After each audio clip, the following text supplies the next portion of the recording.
Let's go live on the camera, why not? Okay. I am going to be sharing my screen for this one quite a bit. Not quite a bit. It's certainly at the start though.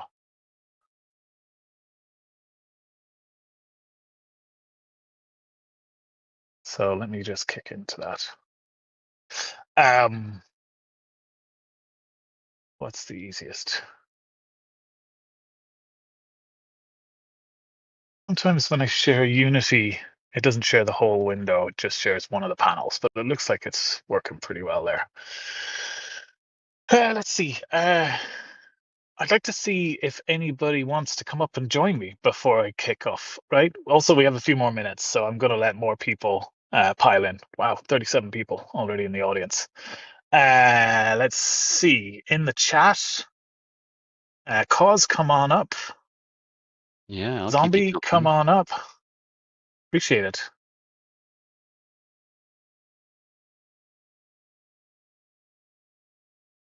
Let's see. Yeah, I'm going to need to check what the dimensions of that image are. My guess is it's maybe 16 by 9. No, because that's what mine is. Oh, in that case, it's probably 1:2. Ah, Maybe 1:2. I'll try that.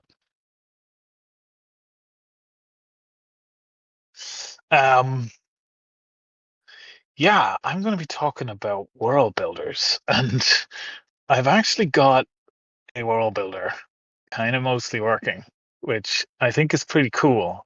And I'm just going to leave it on this screen so you can see all of the different things that you can load into your worlds.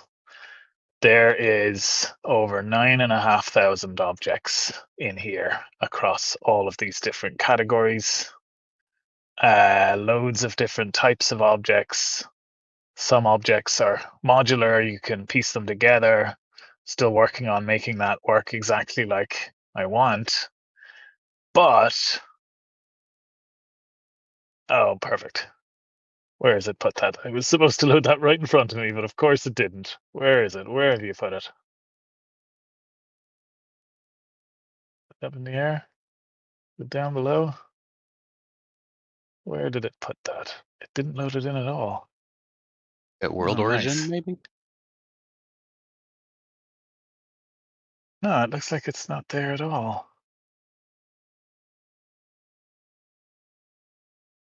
Can't tell you how Um, much I feel that trying to show something off. It's been working and working, working, and as soon as eyes are on it, nah. yeah, that is odd. That's perfect, isn't it? Okay, let me see if I can fix that in the background while we're going to be talking.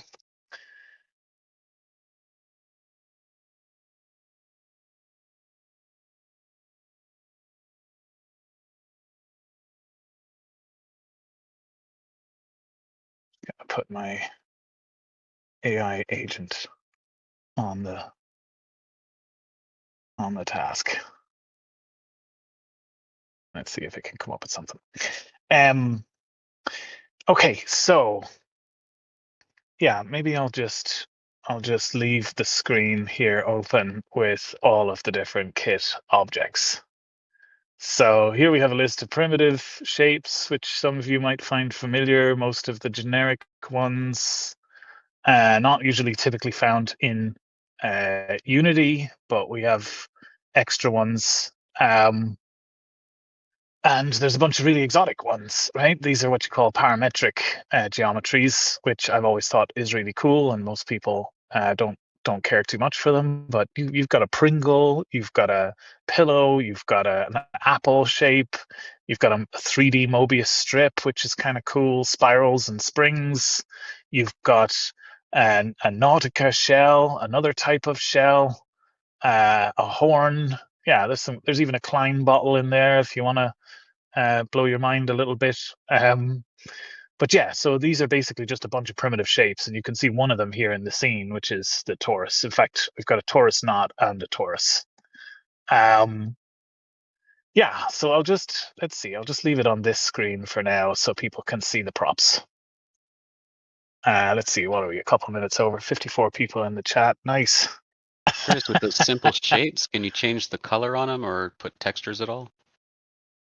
Yes, the color is something that I've already got here. Uh, I think oh, look, I some noticed of that those that fancy shapes I've are really a duplicated. good addition, man. Like they're gonna allow some really creative builds.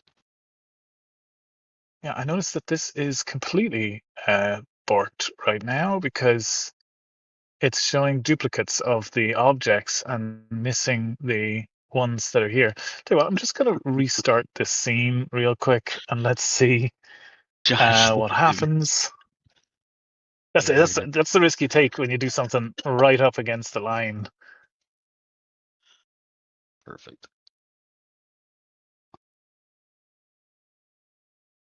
Uh, let's see. Perfect. Um, yeah, I mean, the idea is, of course, you can change all of the properties of the components that exist on objects, materials, geometries, uh, and any other components, right? Of which there is quite a few. And at least hopefully I can demonstrate that. So here we have a torus. Here we have the material. Now I've got a nice little color picker. We can change it to whatever color we want. We can adjust the transparency, all of that stuff. We can scrap our changes or approve them, live preview, but then whatever is controls to adjust which side of it you're going to see, whether it's back-faced, that's kind of hard to see Oh, that's because it's nice. transparent now, Yeah. or double-faced if that's what you want, which is also going to look kind of strange with transparency, but lets you see the interior of the object as well as the exterior. There's loads of options under the geometry to control loads of different properties related to the geometry. Let's see. Yeah, aside from that, you can just add components, right? So here's a list of various components that you can add to objects. You've got the ability to dump in GLBs. You can paste URLs in there and load those up. I haven't tested that yet, so I'm not even going to try. You can add mirrors, you can add lights, you can add text, billboard components. You can just invert the mesh, right? Which is kind of like backface, except for it actually inverts the normals of the mesh, which can be useful. You can create skinned meshes, which you can then load in bones or control bones on. Loads of physics components, so rigid bodies to make objects you can move, all of the various colliders. There's some colliders missing there. There should be a bunch of other ones, of course. You can add components that allow you to access the events, like trigger enter and exit to make trigger materials. There's two of them there. One of them Jesus, man. is backwards This is compatible amazing. because I'm sorry, this is wild. What?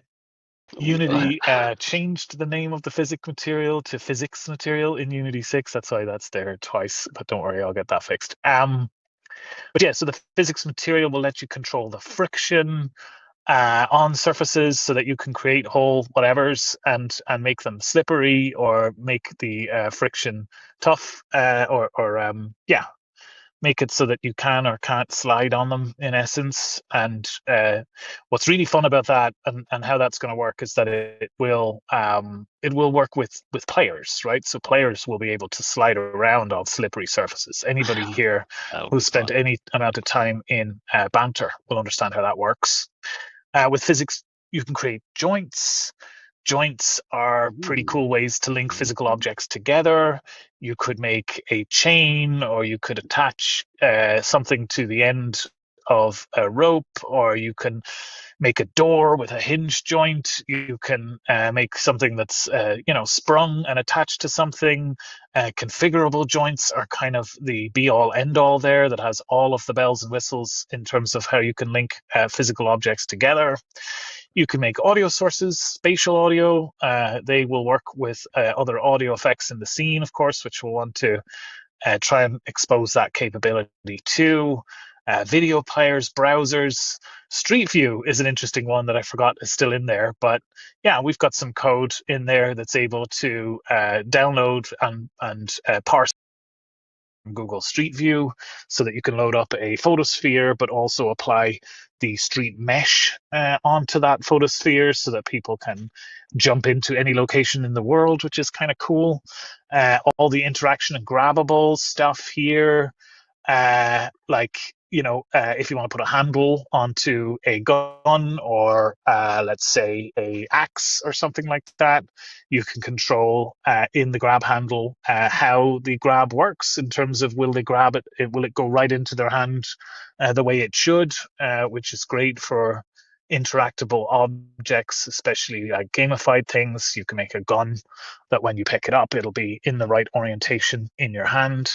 Attached objects, those are twofold. In fact, you can make an object that you can attach to your player and attach to any bone in the rig for your player. So you can actually have a whole dress up or all sorts of things there. You can also make objects that you can attach the player to, so that Oh, is that's cool. piloting, Yes. stuff like that. You can Parenting make the cars, key. people can drive them. Yeah. It uses joints, not parenting. Oh Actually, yeah, there's same. there's a Still, yeah, I bunch of understand. But options. better than follow frame. um Yes. A synced object, right? So this is just a networking component you can throw onto a rigid body or something that's maybe animated. It's not physics based, but let's say you're just adjusting the transform properties, and yeah, just make sure that that stays in sync for everybody else in the space. We've also got a portal object here as well, which you can just drop out, set the URL for it, and set up a bunch of portals that go to other spaces. Uh, Nice. yeah, given that there's some weird Mention stuff going on here, I'm not going to one, experiment with any of those just now. Um, but yeah, one thing sorry, with go ahead, Cos. grabbing. I was just going to say, you mentioned the other day something about the hand shape as well, like the change how it actually how Yes, you're holding the object. Is that in that's right. here? It is. So with a grab handle, basically, what it will do is use the orientation of that handle. So if you have a single object with multiple child parts, let's say you have a root object, which is gun, but then you've got the handle of the gun is a child of that, and it has its own box collider, which only represents the handle of the gun, right? Mm. Which is how you typically approach that, because you can't rotate box colliders. You have to have child objects with boxes on them, and then you rotate the child in order to rotate the box collider. So Yeah. you put your grab handle onto the child, and that will become the orientation that the object has whenever it is grabbed. So there's multiple grab types. There's soft grab, which is grab it anywhere. There's spherical grab, where the hand will rest its hand, on the surface of the object, great for, basketballs, beach balls, that kind of thing.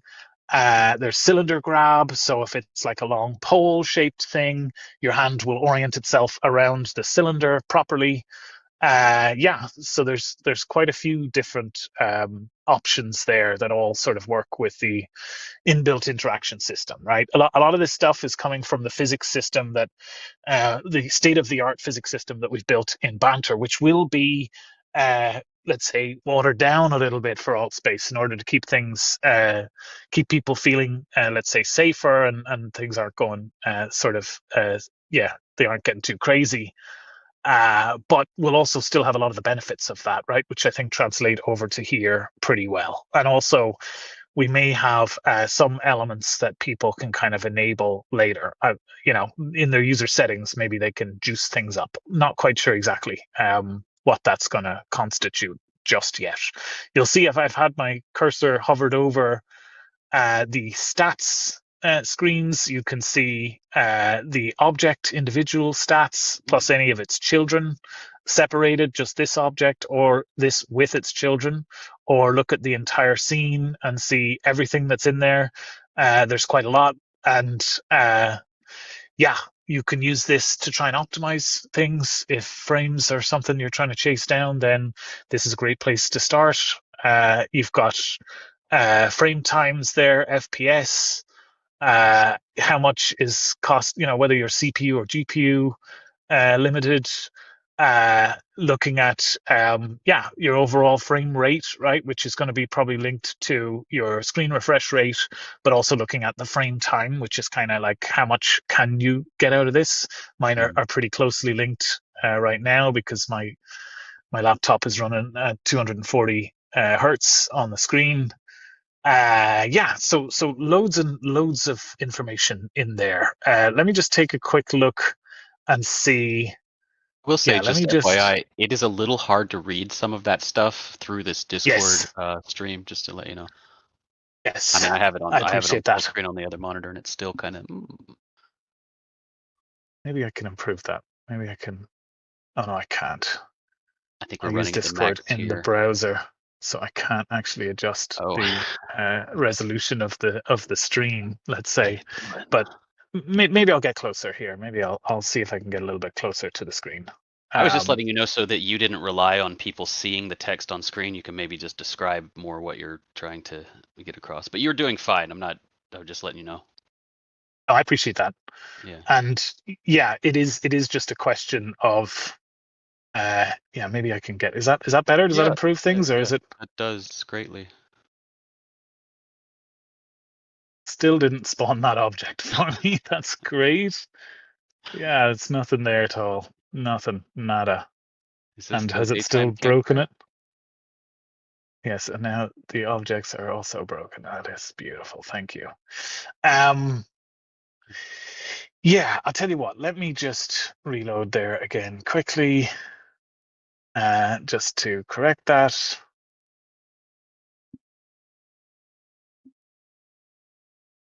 I will say that this is very reminiscent of actual AltSpace, where everything worked exactly up until the moment it needed to, and then it's like mysterious errors everywhere.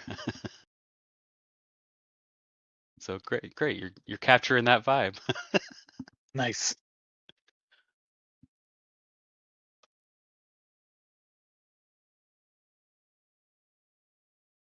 Okay, let's see. There's definitely some other stuff I can do. I'm going to just bring this up on screen. I'm just going to delete these objects, press again to delete. Right now, I just have a basic save system where I can save the scene and it will just store it into local storage. Right now, it's not saving it to your account. Oh, look a tiny little mini version. Look at that. I don't know if you can see that, but that Oh, is yeah.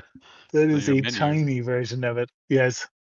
Uh, but yeah, so basically, I tell you what, just on the off chance, maybe the saved objects, because that was something I had only just tested before I came onto the call. But let's see if killing those and then reloading the scene might fix the kit objects. It would be nice to be able to load those in, though not the end of the world. What I'm going to demonstrate in a moment is a snapping system. Um, So snapping is cool because it allows you to align objects to surfaces. And that way you can stick objects to each other. You can stick them to the tops or make them sit flat on the ground. Is it There's relying also on a Collider or is it relying on actual origin space to do the base snapping? That's a good question. I believe it's Collider because it's using Oh, the normals of the. okay. Although it could be just the mesh. Actually, that's something I'll need to look into. Either Because way, I it mean, could be just yeah, using.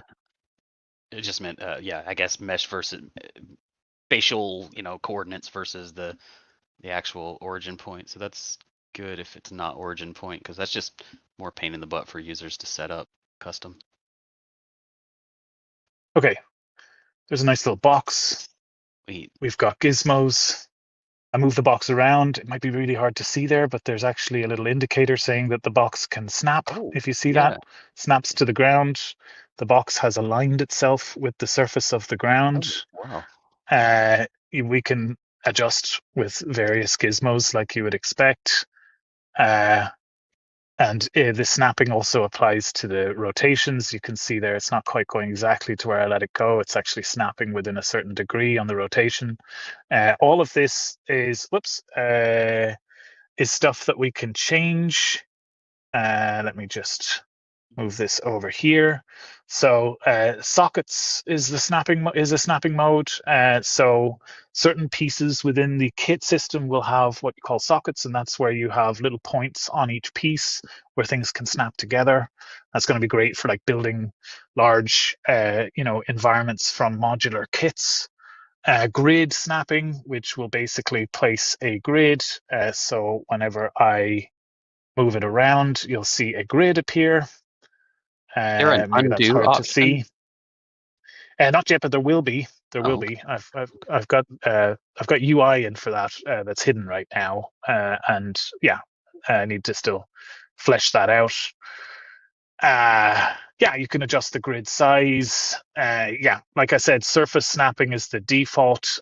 You can also have edge snapping, and that's just like, is it going to snap against the edge of this cube or against one of the sides, one of the faces of the cube, for instance.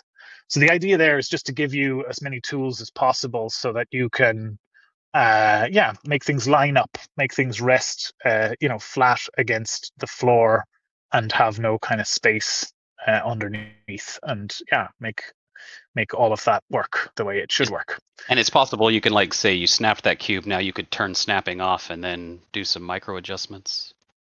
Yeah, Oh, absolutely. Yeah, I could just turn oh, I surface snapping off gotcha. and then adjust Okay. this, move it around, swap to rotation. I know. I imagine these save states are mostly just JSON in the background. It's not something you could like bring back over to Unity, right?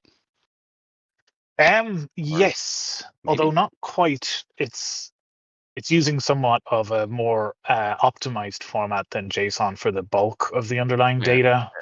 So things are just serialized Oh, strings in essence under the hood for each object and for each component down to the component level. So it just stores a little bit less data than JSON. JSON can be, but it is all wrapped in JSON ultimately as well. So right on. um, yeah, Yeah, you've like what wrapped the else? entire Unity editor, man. This is wild. The amount of components that you're going to be giving out to it immediately. I can't wait, Oh, honestly, to see what everyone's going to build with this stuff. Hey, look, it's look, working. we've got the object. Maybe it is the save system that's broken. Let's enable snapping again uh, to surfaces so that we can see that object snapping. I was just about to ask, but I saw the buttons. You do have reset buttons for resetting to position, rotation, everything. That's nice. I do, yes. So Yes. yeah, we can. You might notice here that the editor is kind of getting in my way, but you'll see there it reset the rotation after it was snapped against the surface, right? It just zeros these values. We can also Yeah. zero position, bring it back to. That was something the old Uh, Altspace editor did not have, and it was a pain in the butt to do that to a lot of objects sometimes. So that's really nice. yes, yes. Well, this is based certainly aesthetically and functionally on my original editor, Yeah. which was the inspiration, I think, for Altspace's editor as well. So It's Altspace the 1.0, 2.0.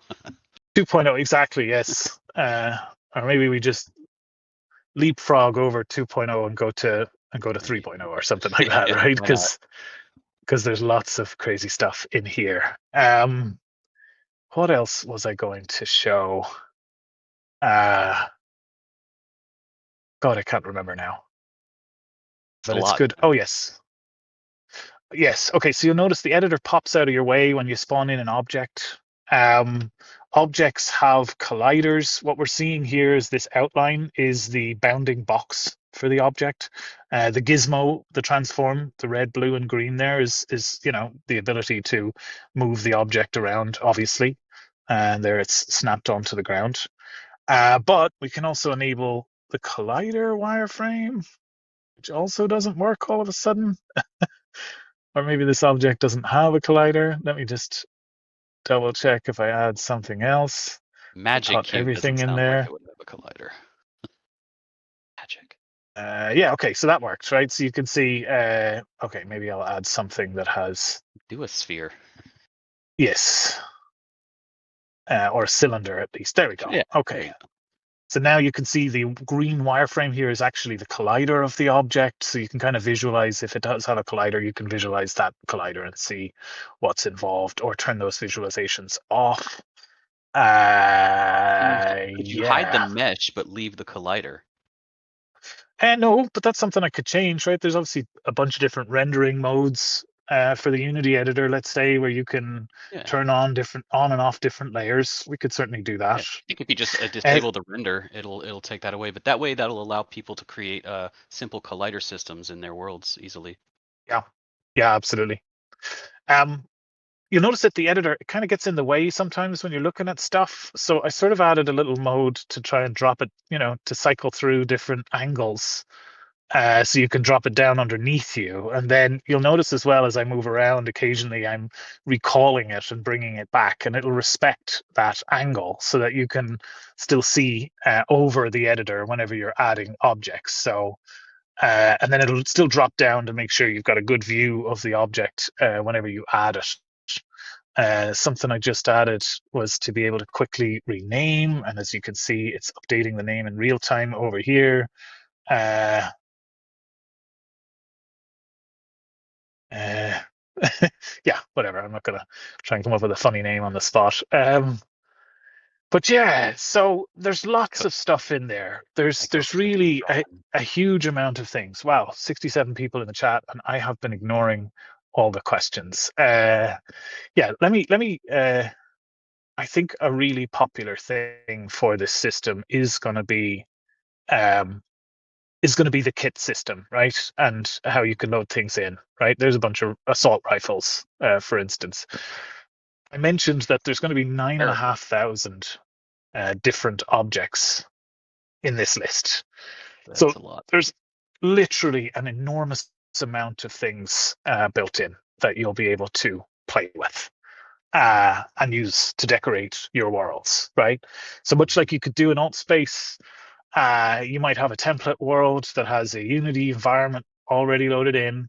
You can set that as your home and then pop open this little editor interface, which will be available in every world.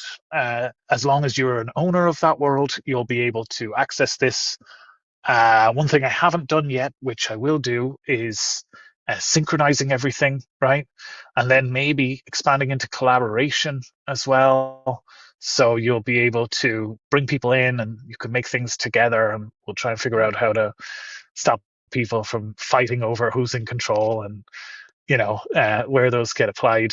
Uh, curious, is um, there going to be any in-world scripting style at any point? I'm no probably maybe not right away, but like sort of a yes, oh sweet. there will be, yes. Okay. We'll try and do scripting within this editor interface in Wow. probably two ways, right? We'll try and do text-based JavaScript scripting, which I'm hoping to try and build something like, Sitting in uh, here typing your script out one character at a yeah, time with your VR that's finger. the thing, right?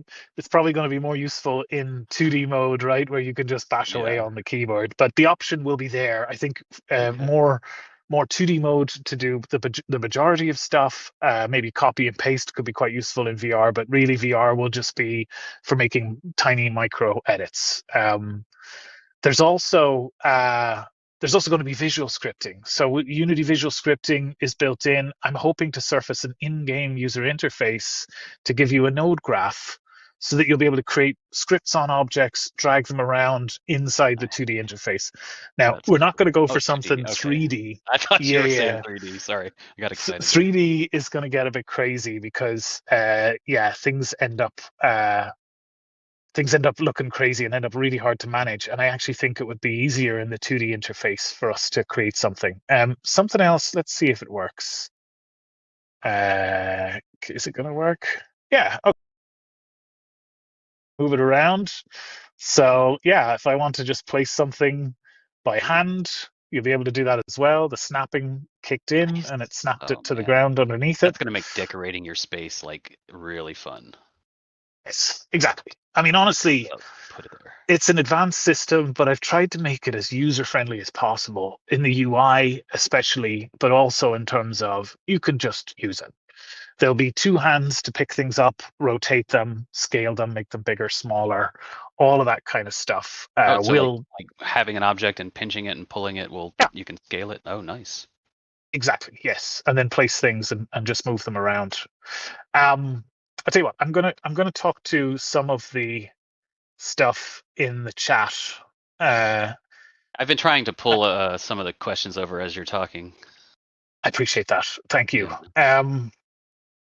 Let's I think see. Swifty guys, I think right here are talking about the big question is Kits. uploading custom kits. Yes. Okay. So this one is kind of tricky.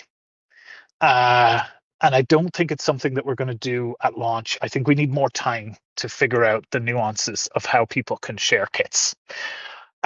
And the reason for that I'll get into in a second, but the alternative is really the enormous kit library that we are going to ship as standard with this system. So for anybody who wants to access loads of objects, they will all be there.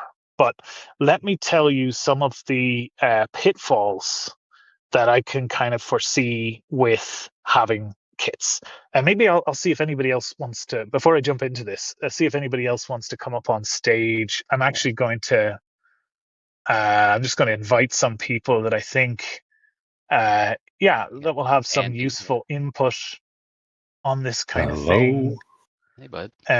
Hey, Andy, I'm going to invite Swifty since he asked the question as well. If you want to come up, feel free.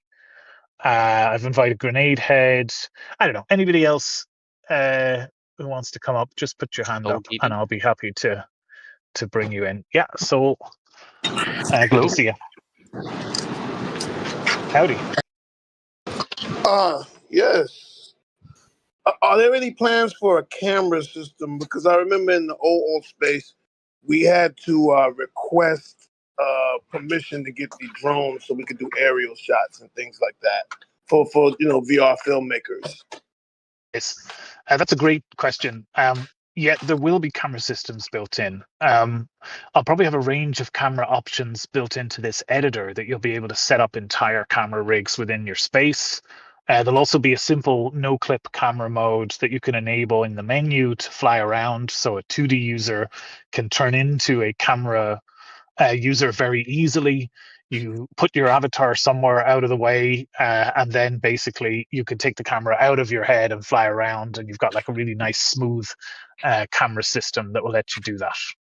But I'll tell you what, I wanted to come back to Swifty's question, which is around will we allow people to publish and share kits? So some of the problems that I've come across when thinking about how to handle that. So basically, there's three major areas that I think we need to figure out how to address, right? And I'll go through them all briefly, and we can talk about them. Number one is licensing. Uh, and by the way, all of these areas ended up becoming real world problems, especially in AltspaceVR. And it ended up causing a bunch of headache for users and for the team in AltspaceVR. And they in some cases they figured out how to solve them. In others, they didn't really figure out how to solve them. So I want to try and figure those things out before we dive right into this, right? So number one is licensing, right? When it comes to a lot of the asset packs, especially the bigger ones, right? Like Cinti, for instance, you're not really allowed to take that pack from the store, upload it to a platform that allows sharing, and then for that to be shared wide across the entire platform. Their default license does not allow in any way for a user to be able to do that. The platform themselves can do it. They pay for a much more expensive license, like, probably 10 or even 100 times more expensive than the standard license, and then that can be achieved by the platform. But there's no license that exists that would allow for users to be able to get the Cinti assets and share them. You can absolutely get them, buy them, and then use them within your own world. That is actually covered under the standard license, but not to be able to share them with other users. And that is the number one hurdle not the number one, right? That's the first hurdle when it comes to how do we handle this problem. The second hurdle is around ownership of assets, right? And this one it's less about the ones you take from the stores and stuff like that, but more about your own personal ownership controls over your assets. And I'll be as direct about this as I can. So obviously we would never expect that there could be some problems in future or some drama within the community that would result in a certain creator wanting to leave the community, let's say, right? What's happened in the past is when that's happened, creators have wanted to take all their content with them. And if a very prolific creator has ended up with packs that are used across a number of worlds, that can literally cause global devastation across the platform whenever that happens. So the only solution to that is that we as a platform would need you to basically grant us, an exclusive, unlimited global license to use your assets. And in simpler terms, you would need to allow us as a platform to own them, which is something that I don't like the sound of it, and I imagine a lot of creators won't like the sound of that either. But that's the only solution to that problem, is you would have to allow us to retain those assets on the platform so that at least the people who had already used them would be able to continue to access them. Like we could limit it so that you could stop new people from using them or stop existing people from using them in new projects, but we would have to have a system where you wouldn't be able to devastate the entire platform by taking them away. So that's a big problem, which I don't know the solution to yet, and I'm really trying to figure that out. The third major problem, and by the way, the first one, Altspace found a solution. They just paid for the platform level licensing. The other two, they didn't really find a solution to. Yeah, but the third problem is that people would create very large kit bundles, kit packs, let's say, and upload them to the platform. Now, there was no way for the platform to be able to optimize the downloading of individual items within those kits. So something that would quite often happen is people would select 2 or 3 items from each kit pack and then end up using a wide range of kits. So some worlds could end up growing to, several gigabytes in extreme scenarios of download in order for users to be able to access those worlds. But when they actually entered the worlds, only a tiny fraction of that download size was actually in use. And that's something that we need to figure out. That one is probably easier than others to figure out, because what we can do, and maybe what Altspace should have done back during the old golden days, was split the packs up into separate asset bundles for each individual asset and then upload those.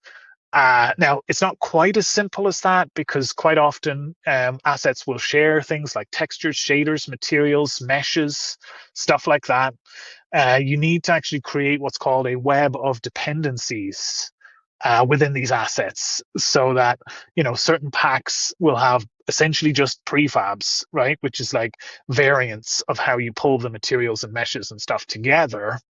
But that the actual bulk of the assets required are then stored in a separate bundle, and those get downloaded as dependencies, right? That is the solution to that problem, so that you can pick and choose a couple of things and be able to load them in.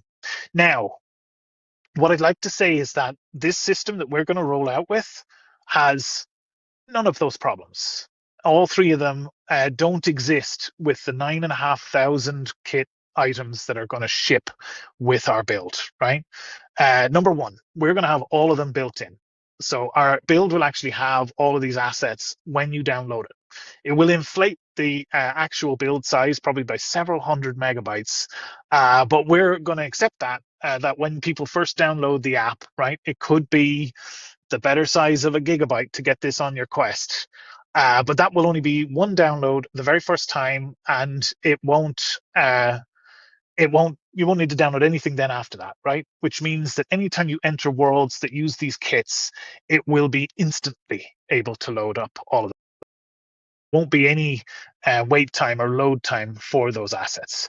The assets I'm using, I've already been in touch with the creators of them to confirm that our use is covered under the license that we've got.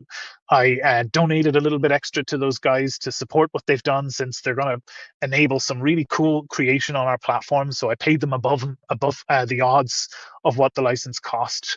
And that covers our licensing problem as well, right? And obviously, because these are all built into to the platform, and we're going to commit to keeping all of these bundles, all of these kits and packs in the build. We'll never be able to take them away, which means we'll never have that, world level devastation that happened before whenever things had been removed. So that's a lot of waffling for me. Probably 25 straight minutes of talk. 40 straight minutes, including the demo I did before. So I'm going to shut up and let's hear what other people have got to say. Just kick that off real quick. Myself included, I'm sure there's plenty of people who would love to build and donate kit items to the platform to have and use as you see fit. Yeah, that sounds amazing, Shane. Yeah, there's a lot to take on board there. As designer girl also mentioned in the chat, like we build a lot of the assets, from ground up in Blender.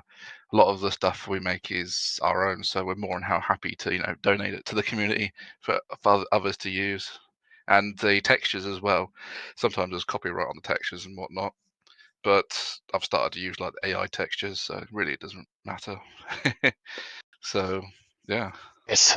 Yeah, I mean that's honestly something that we need to also figure out. I think having a submission system is a great idea. There's actually a lot more challenges that I haven't even begun to talk about there. Now, obviously, if you've created stuff yourself, that's great, and we'd love to get them in. One thing to think about is like consistency, in terms of design and style, right? How well do they fit with the existing packs, and how do those work? Also, the overhead. Because the thing with these kits is that people end up placing loads and loads and loads of objects. And one of the biggest things to be concerned about when it comes to performance is what's called draw calls. And basically, bigger is worse. And every object has 2 draw calls, one for the mesh, one for the material, assuming it only has one mesh and one material, because they can't have multiple. So yeah, trying to make sure that those things are covered as well is something that we would need to try and communicate and encourage and possibly even require in order for you to be able to submit a kit. Requirements, sure. Yeah. Guidelines, maybe something we can help describe, like here's the tools. Maybe we can provide some tools to help make assessments, provide like a style guide that shows you what to aim for in terms of consistency of design as well, right?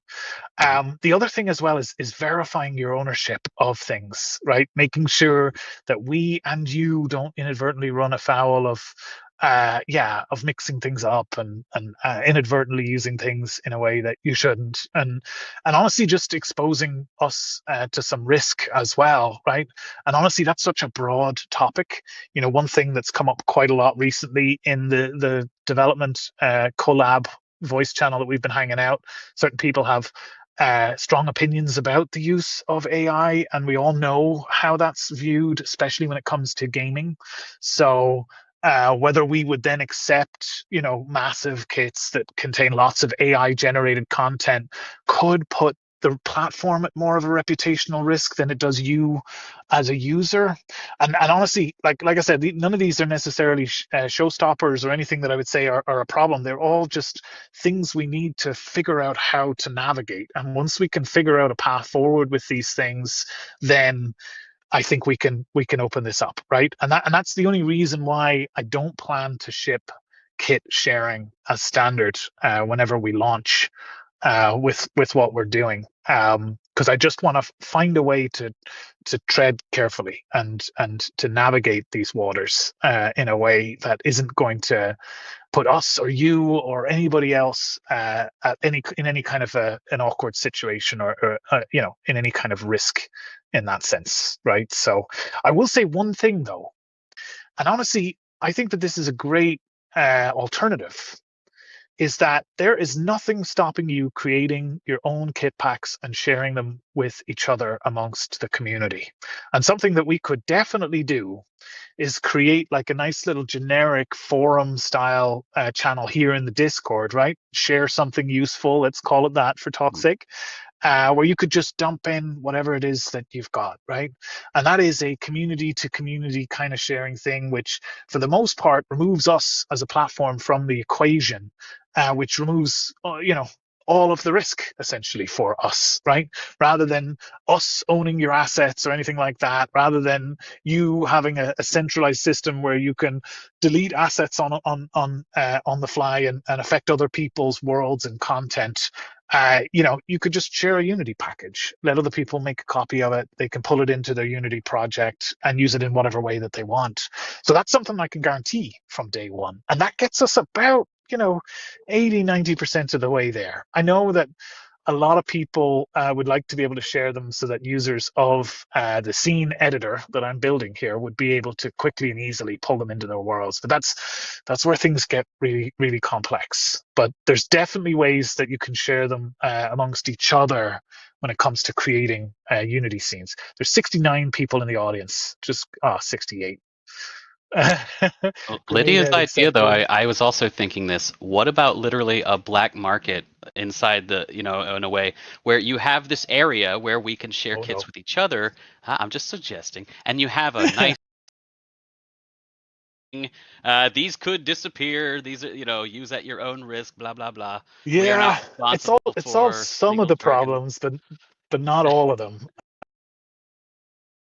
Work is right now just the fact that you've told me that makes me somewhat complicit, and just Ah, wrapping it up in a nice little legal warning bun doesn't actually completely remove our responsibility. So I would say for stuff like that, don't tell me about it. That's rule number one. The first rule of Fight Club: no, do no. I not was. talk about Fight Club. and We were asking for that's an official one. If we can't get an official one, then there's no telling what'll happen out there. well, I mean, I No, think that I this think the is. Discord sharing is a great idea. Yes, I think that is, and that's something where we can basically we can exercise our responsibility to ensure that we protect ourselves from risk and stuff like that. And I mean, the truth is, when it comes to sharing assets and the licenses, I mean, I'll talk about this openly, right?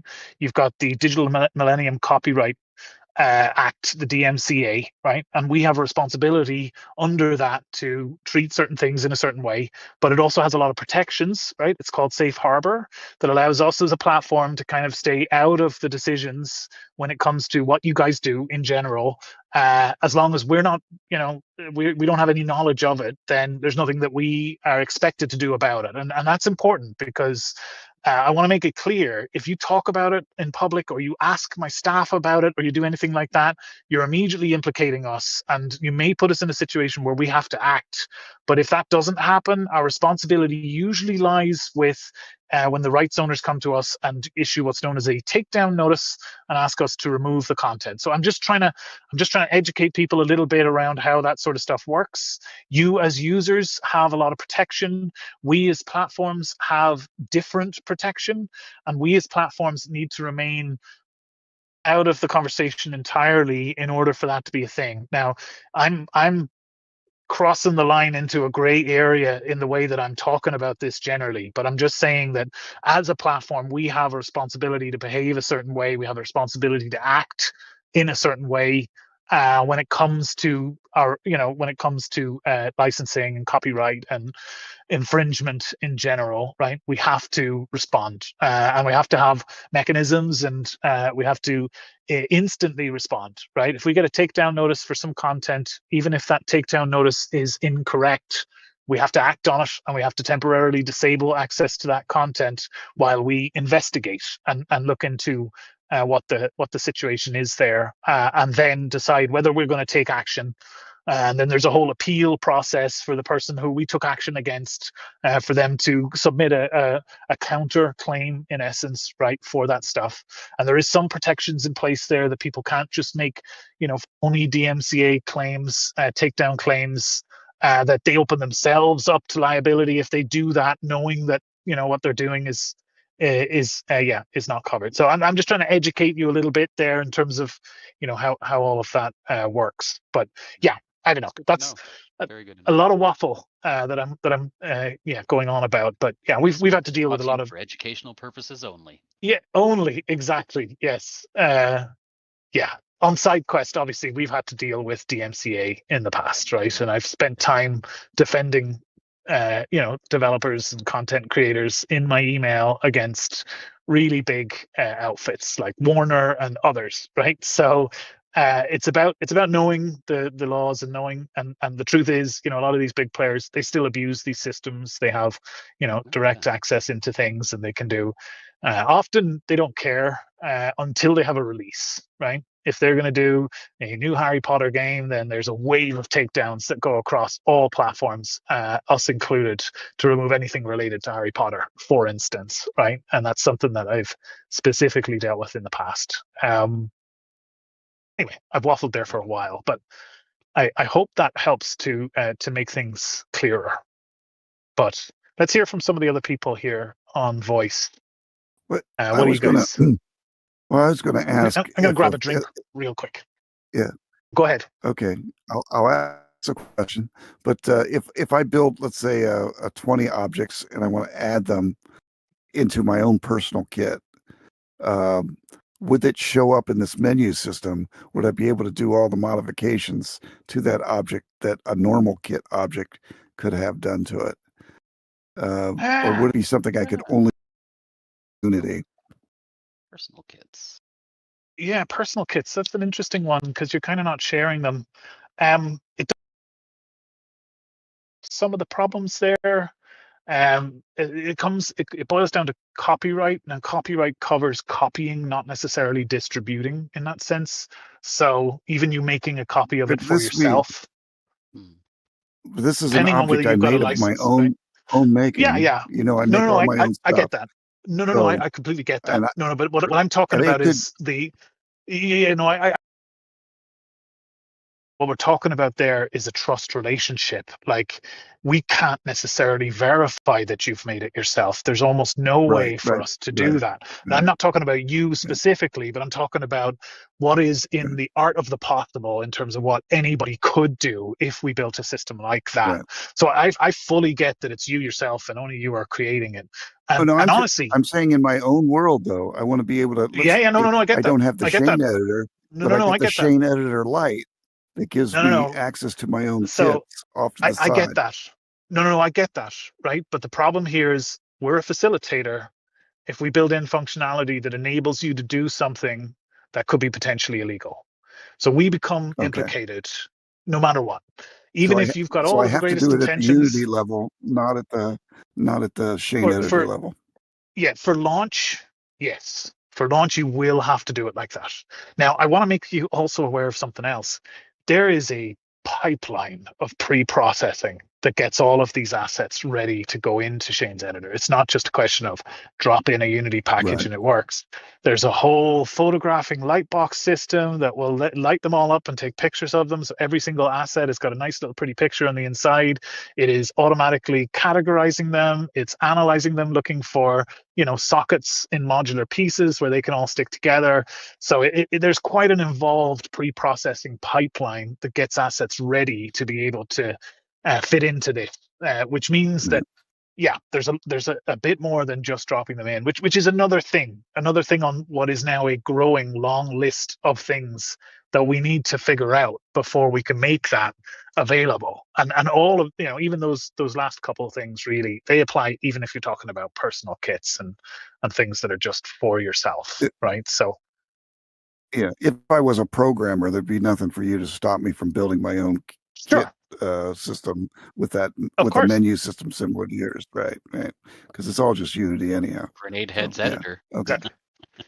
Yes. Grenade. Well, that ain't happening because I don't program. But it'll be up to name something else. But who knows? I mean, what I will say is what you're looking at there, the scene editor on the video screen, that's coded in JavaScript. So that's using user level scripting to pull all of that together. Now, some parts are native, like the gizmos and the other visualizations, and some parts have been added on top to make it work in certain ways, like to make it always render on top. We've had to add special input systems to handle the curved interface. But all of that is now going to be exposed as part of the user level SDKs. So you'll be able to do much of what I've just created, right? I'm desperately trying to find ways to dance around explicitly saying, yeah, you could totally do it, right? Because I need to have plausible deniability here, right? I just want to put it out there, whether because there's a lot of people will think, of these things, and they're going to ask that question anyhow. So I just want to Sure. put it out there.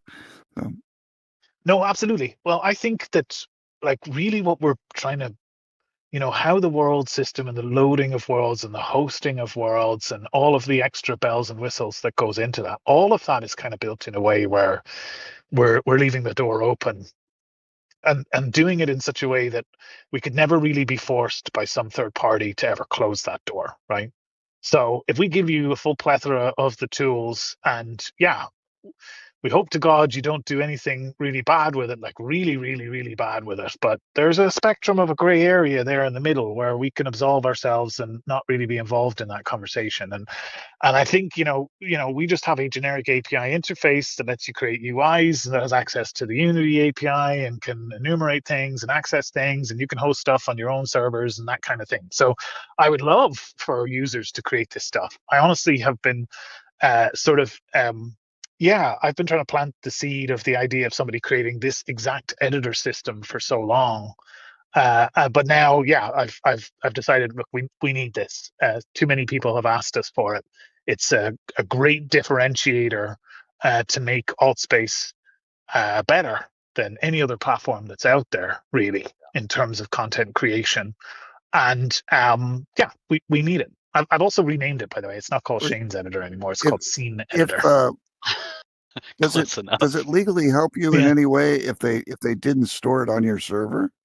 Does it help you at all? Sure. In Absolutely. any legal way? Like if it's on our server, we can be that... forced to remove it. If it's not on our server, Right, we don't have the ability to remove it. Okay, but they could be using your engine here to view it and come into that world doesn't and matter. so forth. But that generally doesn't matter. So, I mean, people. So we that kind of may think be of an exit route for people. A way to get around it. I mean, honestly, that's part of the reason why we've left the door open, is because we want to be an infrastructure provider. We want to be a browser, right? That's what we want to be, is a browser for the 3D and virtual spaces. That's why spaces have web addresses, and we heavily lean into the open web in terms of that technology stack. And that's because your browser doesn't block you from accessing websites. It doesn't matter what those websites might do. Your browser is at a higher level in terms of how that works, and it doesn't have an opinion in terms of how you use the browser. You take responsibility as a user to decide which sites you're going to visit, and you take the consequences of those actions in terms of what that can cause, right? Whether it's nefarious sites and you do stuff with it. Ultimately, we want to stay at that infrastructure level. We don't want to be involved in those low level decisions about what constitutes good or bad content, right? In general, like, we're going to have what we feature through our own portals, through the in-game menus, all of that stuff. That stuff we do have a liability for. And much like was the original spirit of AltSpace, and honestly, I've spoken to so many of the senior staff, even founders, about this recently, and the approach back in the day was, do whatever you want in private spaces. It's got nothing to do with us. And I've really built that into the core of how this works in a way that, yeah, AltSpace is a browser. You can visit anywhere you want that's across the internet. And it's your responsibility to decide if you want to visit those places or not, right? Guardrails, but those will only ever be informative rather than things that can necessarily block you from being able to have the choice to do what you want. Right. So all of you listening, if you want something that's bizarre, make sure it's on another server, please. Put it in the dark web. I don't know. Right. And Shane didn't hear us say that. Right. There's somebody's gonna hack the client, make it into a Tor version of itself, right? That's okay. That's probably Onion not going to be space.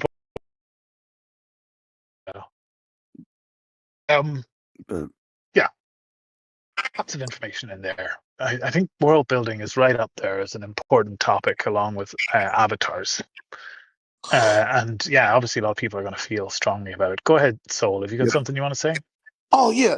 I remember with AltSpace, and I might not understand the theory 100%, but I remember when we had to migrate to spatial, when building the worlds in Unity, you had to know how to place the light probes and things like that, or else your avatars appeared black. Yes. Kip explained to me that AltSpace did something where the avatars were lit on a different layer, so Okay. that we didn't have that problem. Is that going to be the same Shaded.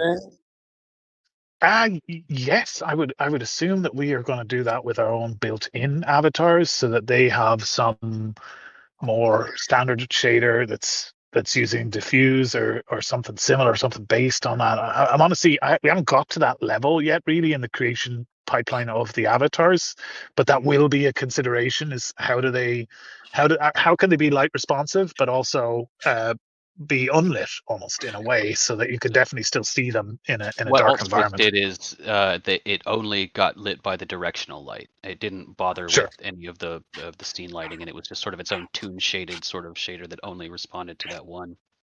Yes. Yeah. Okay. But how do we potentially tackle that when there's no lights, right? That's something that we need to figure out. Custom avatars, on the other hand, that's going to be down to the individual creator of those avatars. Custom avatars can have custom shaders, and therefore how light is handled will be down to them. The avatars did have a base level of like almost like 0.5 emission, I would say. Like even without a Gotcha. directional light, there was still visible, but the directional light would add like highlight only. Yeah. Well, that's basically probably the kind of approach that we'll need to take to ensure that the avatars are at least always visible when you want them to be. Sure. Okay. All right. Thanks. Yeah, no problem. Let's see some questions in the chat. Users could sign up to get access to the world building tools. Yeah, that's probably going to be a thing, right? You'll be able to build, but you probably won't be able to save what you've built until you sign up, because you'll need to own the environment. You need to create your own world, and you can only create your world if you're signed up. Maybe there can What be about places where you can. temporary, so you create a world and then at least let Yes. it store for 10-15 minutes while you go through the process, and then it would link automatically and be like, hey, you didn't I lose mean, we what you could made. probably store it locally on your device. Oh, Right now, we're storing it in the browser using something called local storage, which is basically there whether you're signed in or not. So we could have that there, but it would only exist on that device until you sign in, and we could then yeah, synchronize it to your account. that'd be fine. It's just like, if you go to a site and you're shopping and then you can't check out until you sign up. Oh, you don't want to lose your whole cart so it's kind of the same idea. Um, Leah's asked about JavaScript, or will we add other coding support?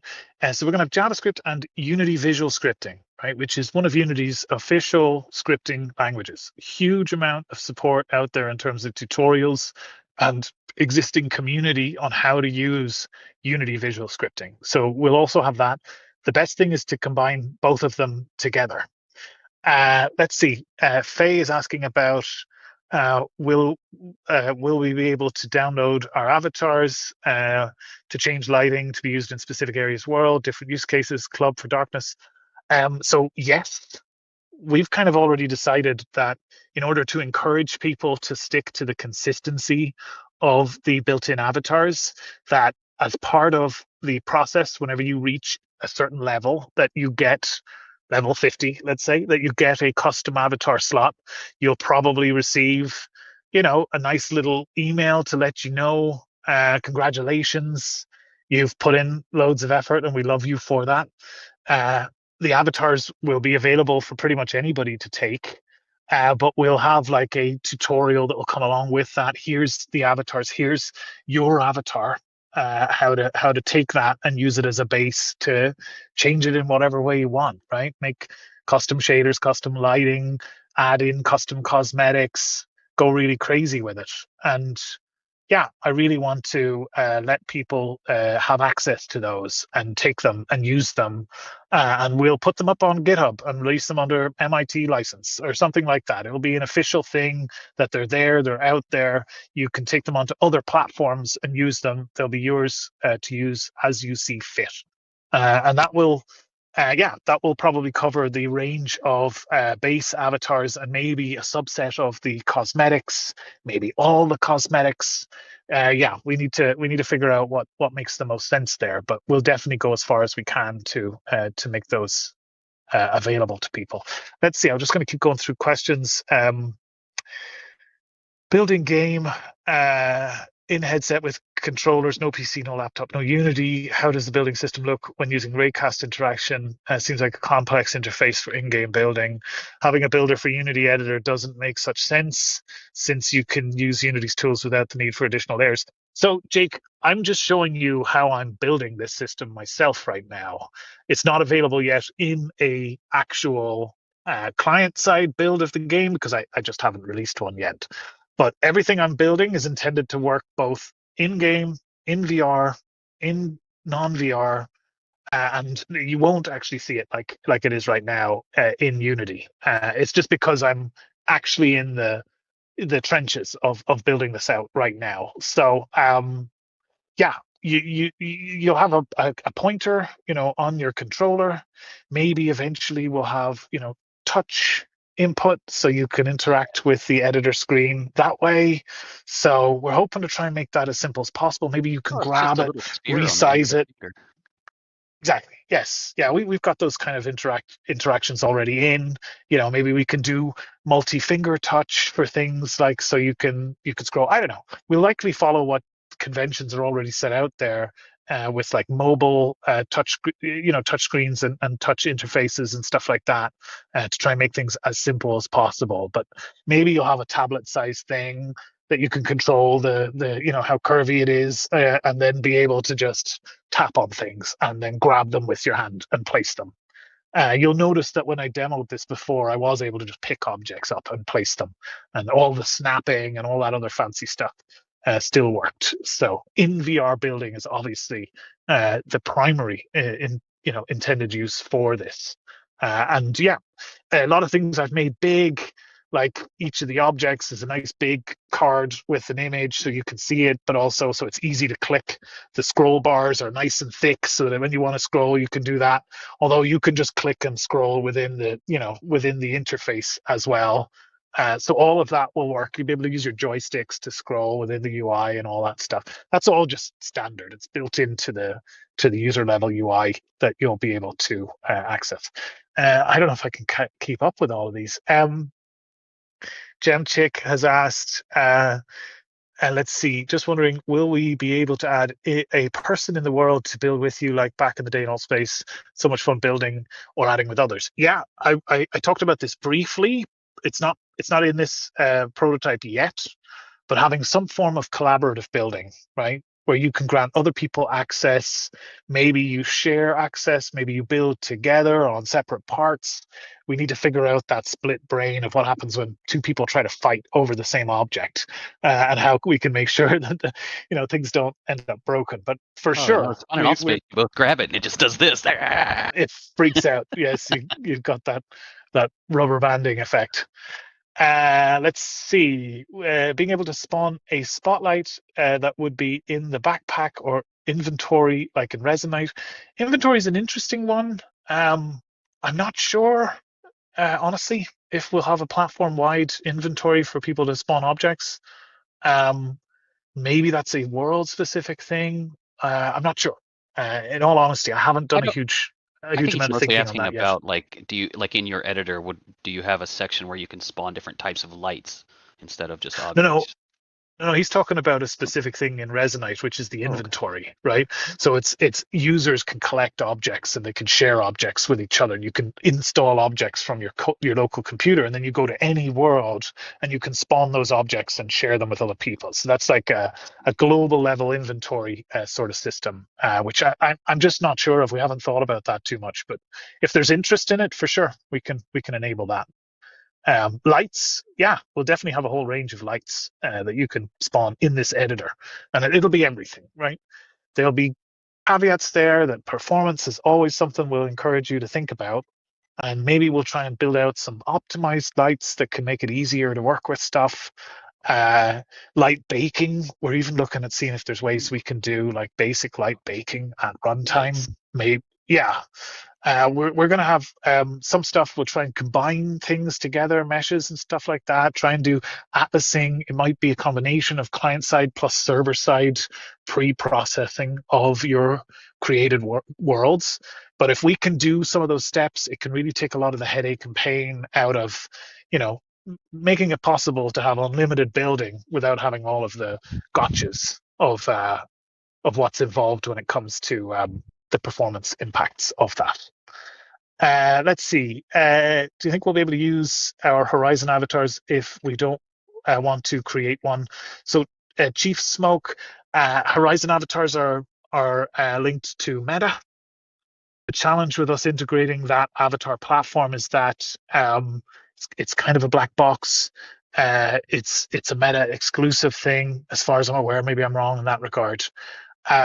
We're kind of going with our own flavor of avatars that will enable our own kind of flavor of cosmetics for, and maybe consistency wise, we'll want to keep that. Custom avatars will be available once you get to that stage. And at that point, you'll be able to do different things with those, right? I'm not going to speak to whether or not meta avatars can be extracted and used and whatever else, right? That's a problem for you guys to figure out with meta. Let's see, Mark, what have you got? I know we're talking about the scene editor, but there would be a way to add portals to another world in the scene editor or add them directly in the Unity scene when building. Yes, and yes. Our portals are beautiful. Gonna be honest, they are absolutely beautiful. I love them. They've got this great parallax effect, really nice, like a hole, like a black hole, like a wormhole kind of shader where it distorts the image in behind, and you've got all these effects, little particle effects as they get sucked into the portal. That entire asset is included within our SDK, which is up on GitHub and licensed under MIT. So you'll be able to use it in the editor. You'll be able to use it in other platforms. You'll also be able to use it in Unity and use it in AltspaceVR in every possible way. So yeah, you'll be able to see those beautiful portals everywhere you like, and they're yours to keep if you want as well. So yeah, let's see. AltspaceVR will be the Google of VR. Who used to say that about MV? What's MV? Microsoft something? I'll come back to that one. Right, let's see. What have we got? Like anything new, the editor will keep getting better over time. Static, usual positivity. Thank you so much for that. When you refer to custom avatars, does that mean we can upload an avatar that we've created or purchased? Yes, Karen, that's exactly what it means. But you will have to get to a certain reputational level to be able to have that option. So you'll have to VLM? actually. What's that? Is it VLM? And VLM is not something that we're planning at this stage, maybe in future, but you will be able to import VLM into Unity, and then from there you'll be able to upload that onto AltspaceVR, right? So there will be a path to get VLM in, and it probably will work pretty seamlessly. But right now, Unity-based avatars is what we're going for as custom avatars, which anything can kind of load into Unity, and from there you can get it in. Yeah, okay, let's keep going. Let's see, Omar, we'll be able to monetize from our worlds in the same concept as content creators, for example, on YouTube can monetize from their videos or be able to set up stores. Yes. Monetization is a tricky one. There's a Q&A in the Q&A section. I think you should have a read because it kind of outlines the challenges there and how we foresee the solution. In a nutshell, well, we're starting out and the user base is small. It's not really worth it for us to focus and prioritize building out a whole monetization layer. The challenge is that when we do build out that monetization layer, store tax of 30%, payment fees of 3 to 4%, actual taxes, as well as tax withholding on your royalty that you earn, all of those become big problems that we have to solve as a platform. And it's the reason why VR Chat and Roblox and others take 50 to 70% of the revenue from that kind of monetization. Now, the good news is, because we're a browser and we have a browser built in, you can build your own monetization systems. You can create stuff that uses PayPal and Patreon and Coffee and any other crowdfunding platform. Integrate that into your worlds. You can have shops. I built a system that integrated with Amazon, right? Where you could just open up a browser and people complete their purchase. You can use the Amazon affiliate system to be able to create all sorts of monetization. What's great about that is you avoid the store tax. That's 30% more in your pocket. We're not taking a cut. You still probably have to pay the payment fees of 3 to 4%, but then a huge chunk of that kickback goes to you, and we don't have to be involved, right? Once again, it's like we're a browser, and you're creating your own e-commerce facility like many, many websites do in today's browsers. So you can do all of that stuff if you want. Let's see. Pan, love the in-game building. Thank you. Sorry, go ahead, Cos. I was just going to help jump to the questions. I know Swifty guy is saying will there be picture frames for people to upload their own images, similar to how AltSpace has, where you could like stick, the frames, and they had allowed us to like upload from our computer to throw it up there. That sounds cool. I think I'd be up for that. I think that'd be useful. Pretty safe, pretty tame. Yeah, I think so. Right. It was great for events, sticking up a quick like flyer or something to welcome everybody. Something I just made on Photoshop. Yes. Yeah. Maybe a first pass there is you can upload photographs you take from like in-game cameras and stuff like that, so you can share memories and stuff together. People are going to upload weird pictures from their own computers, and we're never going to be able to stop that. We'll probably enable that, but do your weird stuff in your own private worlds, and please don't ask us about it, so that we don't know about it. Right?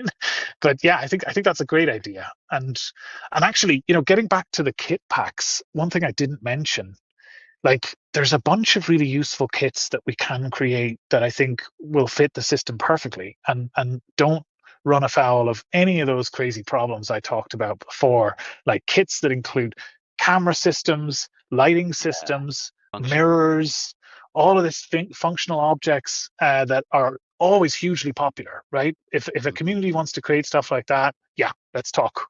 Let's get that integrated. Let's get that into the editor so that people can use them easily, because there's no real creative works or assets or anything that makes it really complicated for us, right?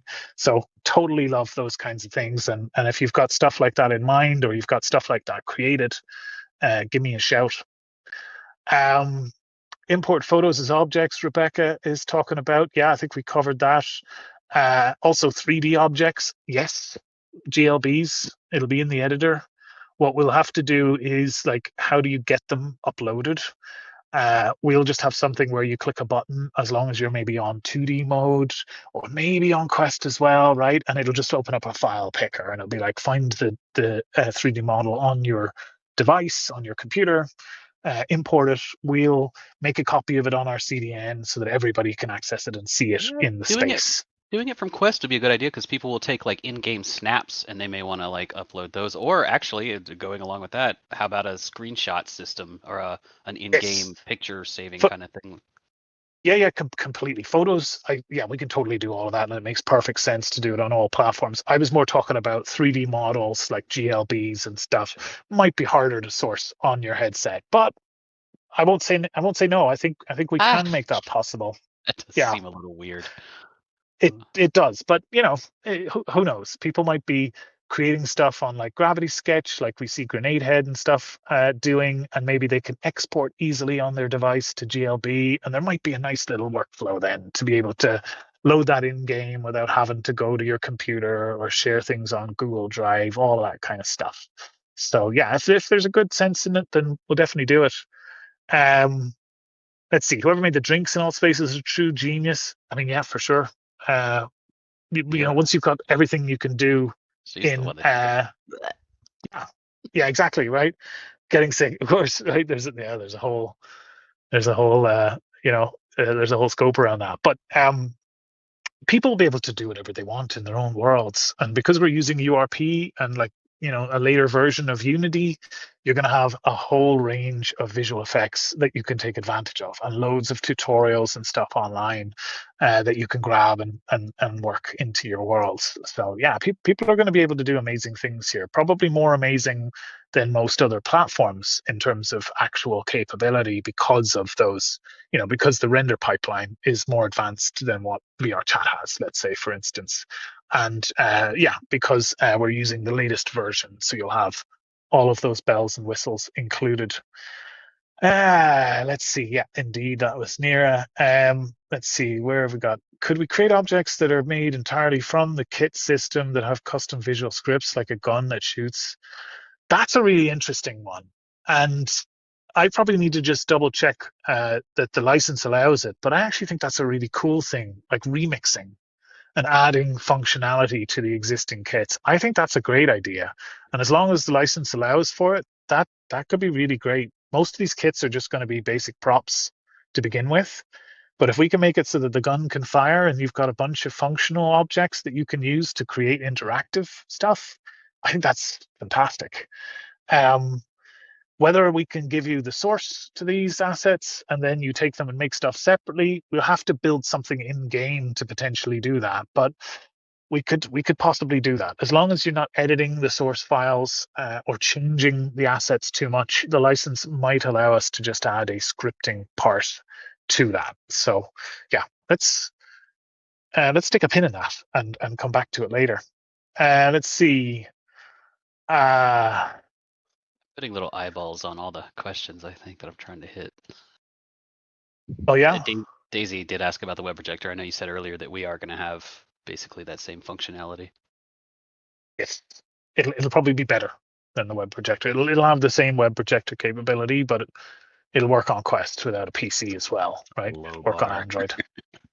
Yeah, Excellent. yeah. I mean, it was pretty cool functionality. I got a good intimate understanding about how all of that worked, as well as the entire infrastructure and backend that made that possible in AltspaceVR. And yeah, we've already got that system built, so we can definitely land that on day one. And Nice.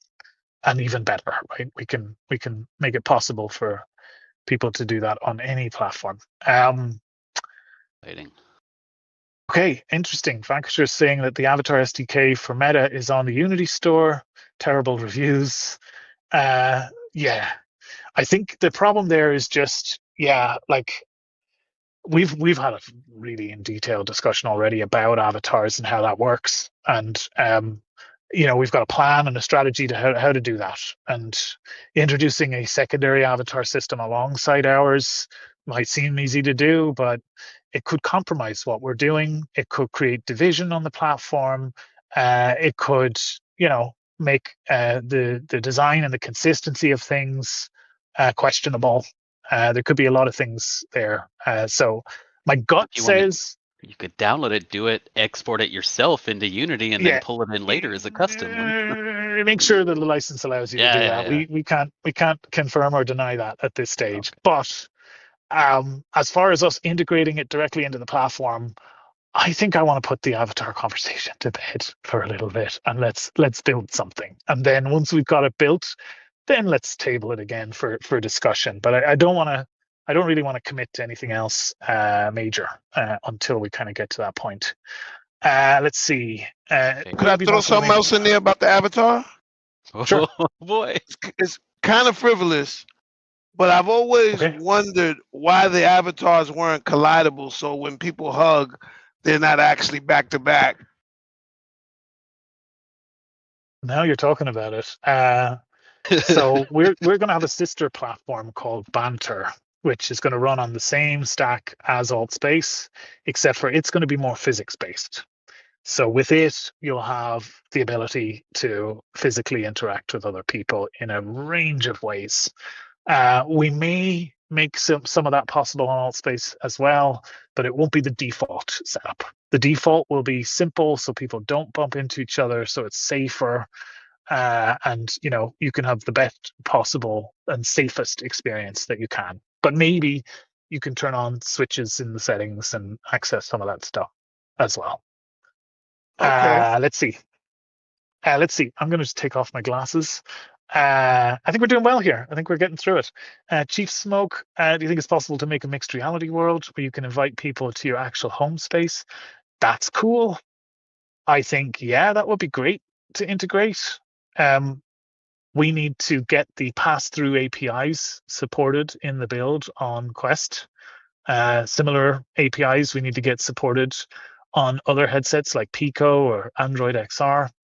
On desktop, if you're using virtual desktop, you'll already be able to do that. And we did loads of that. Faye can tell you she did a lot of Christmas dinners where people came together and sat in their own homes with the table all aligned for everybody, and everybody sat around and yeah, shared Christmas dinner together, but each with their own version of their environment. And honestly, it was great. It was wholesome, to say the least. Cool. If you didn't have pass through, then it used a full 3D scan of my home at the time, actually, which is what we put into that space. So if you didn't have access to virtual desktop, then you were in my house. You were a guest in my house at the time.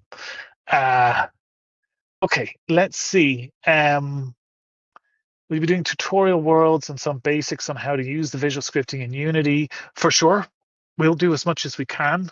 We'll also hope that the community can step up there too and help people.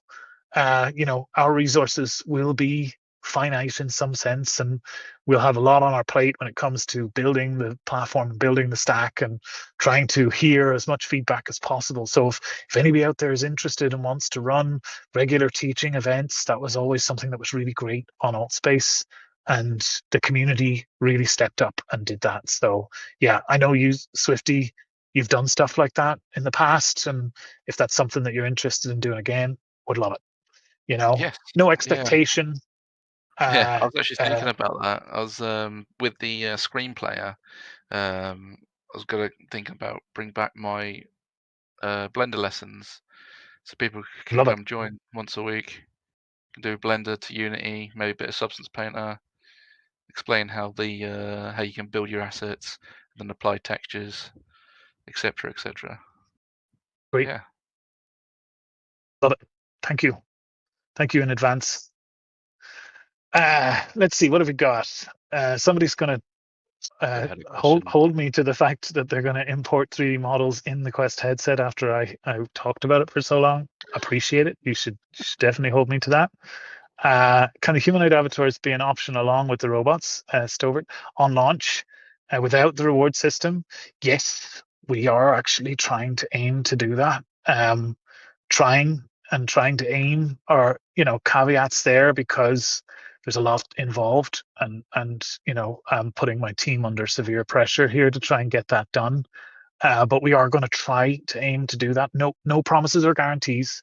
The robots are the priority just because we've been working on those for longer. But if we can, we will. And to your point about the reward system, there will be a base set of customizations you can do on both avatars. Things like colors will be included from day one with no award system. You'll definitely have enough to make yourself individual and unique. Things like being able to adjust, facial, let's call them decorations and stuff. There'll probably be a wide range of stuff you can do there in order to make yourself unique. It's going to be more that you'll get extra stuff and fancier stuff as part of the reward system, but there'll definitely be a base level there that everybody will get access to. Let's see, a lot of people bringing in client celebrity appearances that wouldn't want to be looking to stay in the app long enough to get the reward of a humanoid avatar. Well, look, yes, if you know some celebrities and you want to connect me with them, I'd love to talk about ways we can possibly enable that. It depends on what constitutes a celebrity. If it's somebody who's, popular within their own bubble of influence, maybe we could do something there. Like one thing that I've talked about is like if somebody's creating their own group, maybe they'd be able to have customs without the reward system, but only within their group. So a group could be a whole host of worlds attached to that group, and they could run events across all of those worlds potentially, right? And maybe they could even enable others within their group to have customs without the reward. It's kind of like, you create your own little slice of the universe, and you can do what you want in that. But then across everybody else's slice, you don't get that same capability, and the reward system kicks back in. So there may be ways for us to try and accommodate entire communities coming over and wanting to enable more for their communities. I don't know really how to achieve that. But that sounds like that could be a way to allow people to, to quickly enable customs for themselves across a subset of spaces that they control or their community controls, right? It's a big conversation. We've had a lot of discussion on it. You'll see there's some locked threads in the comments, and there's fully recorded hours-long sessions of us talking about all of this. So feel free to dig those out. But yeah, I don't know. I don't know I what's the just answer. wanted to say one. I wanted to say one thing about the reward system. Not that my opinion matters that much, but people who were an integral part of AltSpace, like from years ago, it almost seems like starting over to come back and be at the bottom when we got the rug pulled from under us. Yes. Well, everybody's kind of equalized. Everybody got the rug pulled, right? So everybody got that happen to them. How integral you were is a difficult thing to quantify. So if you can demonstrate that you're willing to contribute to the platform, I mean, let's talk, I guess, Okay. is my generic response. But what we are going to Okay. do is build in ways that you can be rewarded for contribution, right? So if you create, you can get rewarded for creating it. You can get rewarded for people who attend. You can get rewarded for attending events yourself. You can get rewarded for creating a world. You can get a bigger reward if a lot of people visit that world, right? I actually still need to work through it, but Lydia was kind enough to work out an entire year's worth of progression on the reward system, which I still need to dig through in great detail. But I mean, we want to try and balance things, find a way to give people what they want, not make it too hard, but also make it hard enough that it's worth it, right? And that once you reach that stage, it's really valuable to you, and you get to really enjoy that benefit that you get, right? And the key to devalue that to any degree where, yeah, where you start to kind of lose that attachment to it.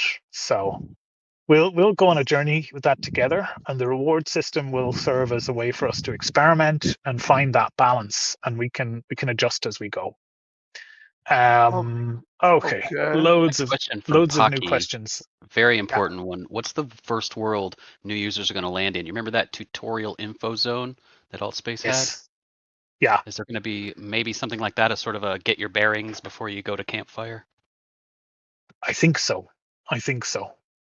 We're going to have a system where we can experiment with that too, where the I'm welcome sure world, if not the someone will build it. landing I mean, world, all of these things will be things we'll be able to dynamically change on the fly, which I think will be useful for a number of things. It'll let us test new worlds quickly and see how that can work, even if we don't, we don't have to push a new build to do it. We could test it, every couple of days if we wanted to. It'll also potentially allow us to have control over where we direct new footfall. If there's a large event going on and we want to work with those event creators to like feature that event in terms of like a complete app takeover, right? Which is something that's never been done before, really. But our system will be flexible enough to let us dynamically change that on the fly, right? So where people land, an important, really important thing. I think it was in the top 3 questions or ideas in terms of like how many comments there was on it. But onboarding is vitally important, and we want to make sure that we accommodate new users and make it as easy as possible for them to get in and get up and running. yeah. On a similar vein, Kurt was asking about the home space as well. Like, are we gonna try to do that thing where everyone has their own little home? Yeah, I think we'll have like a default landing space where it'll be the first home. We might have like a list of homes you can easily swap between, Nice. but realistically, you'll be able to set your default space to any space on the platform. So you can have fully custom home spaces just like you do on VR Chat. That will be available at launch. So people can do whatever they want, right?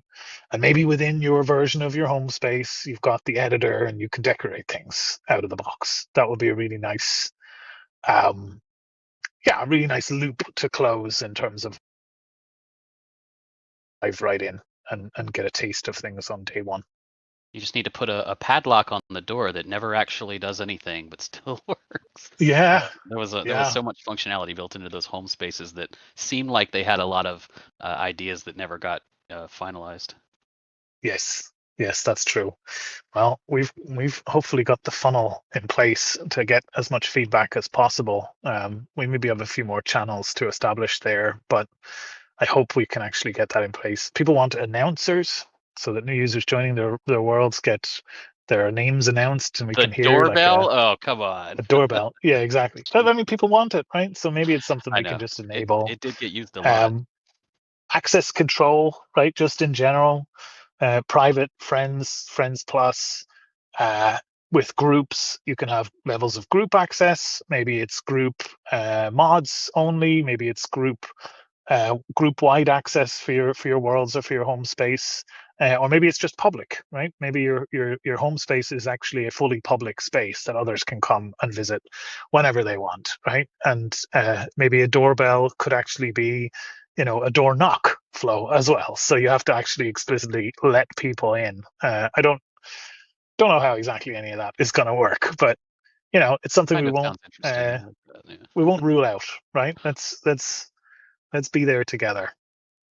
I said the thing. Right, I've missed loads of questions. I'm trying to keep up here. Sexy Yeah, Cat there's- 2, is the reward system going to be fun, like interactive type stuff as stated in one of the threads? Yes. Or not just like work? Not going to be. So we're not I've going to be farming for points. Yeah, no. So you won't be able to farm for points. Certain actions will be limited by time periods, so you won't be able to do things constantly and rack up loads of points, right? That'll be number one. We've already battle tested this system at scale on SideQuest with millions of users, so we know we can make it fair. Number one. Number two, so I've stopped calling them experience points or XP internally, and I've started to call them reputation points. And the reason for that is because I think experience points, there's a connotation there that it is some kind of, it's some kind of gaming experience that allows you to earn these points, and that, that's an expectation. I think the worry there was that, the experience points might sort of set a certain a certain connotation, let's say, for world creators, that we are going to be creating most of the original content, and that's how the experience points will work, and that the creators are kind of just along there for the ride. We don't want to have that. We want everybody to be able to create and be involved, and the hope is that maybe we can expand. If we create or creators create interesting games, we can try and integrate with those games and allow them to have limited access to award points.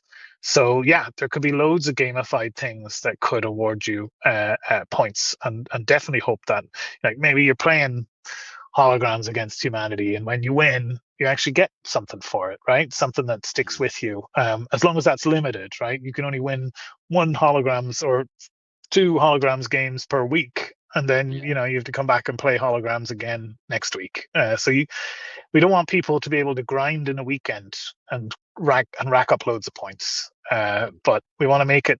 There could be time limited things where you only visit a certain thing during a certain time, and maybe then you get points. Maybe that gives you exclusive benefits. There could also be exclusive rewards, so outside of the XP and points, like maybe we do a certain seasonal thing, you can only get a certain cosmetic thing during that timed window, and that Earn your adds a Halloween lot of points to get your Halloween gear. Exactly. But then you can, if you've got it, you can use it all year round, but you can't get it again until next Halloween, for instance, right? Yeah. So yeah, I mean, there's lots of things that we can attempt to experiment with, and that's really what this XP or RP reputational point system is designed to give us the ability to do. Is to try and find ways to encourage engagement on the platform, and What about like to passive engagement? Like say, like Sean had a good point here. If you put a world up and it's getting 100+ visits a week, is there like maybe a bonus for that kind of activity? Even though you're not directly doing anything, you have created something that is generating a lot of buzz. I mean, yes, definitely. Like people who contribute to the platform and make stuff that drives more usage, 100%. We want to reward that. Now we want to just cap that a little bit, right? So it doesn't end up like leaning towards any one type of activity. Like world creators, all of a sudden, that's like a path to guaranteeing that you can get racked up in terms of points.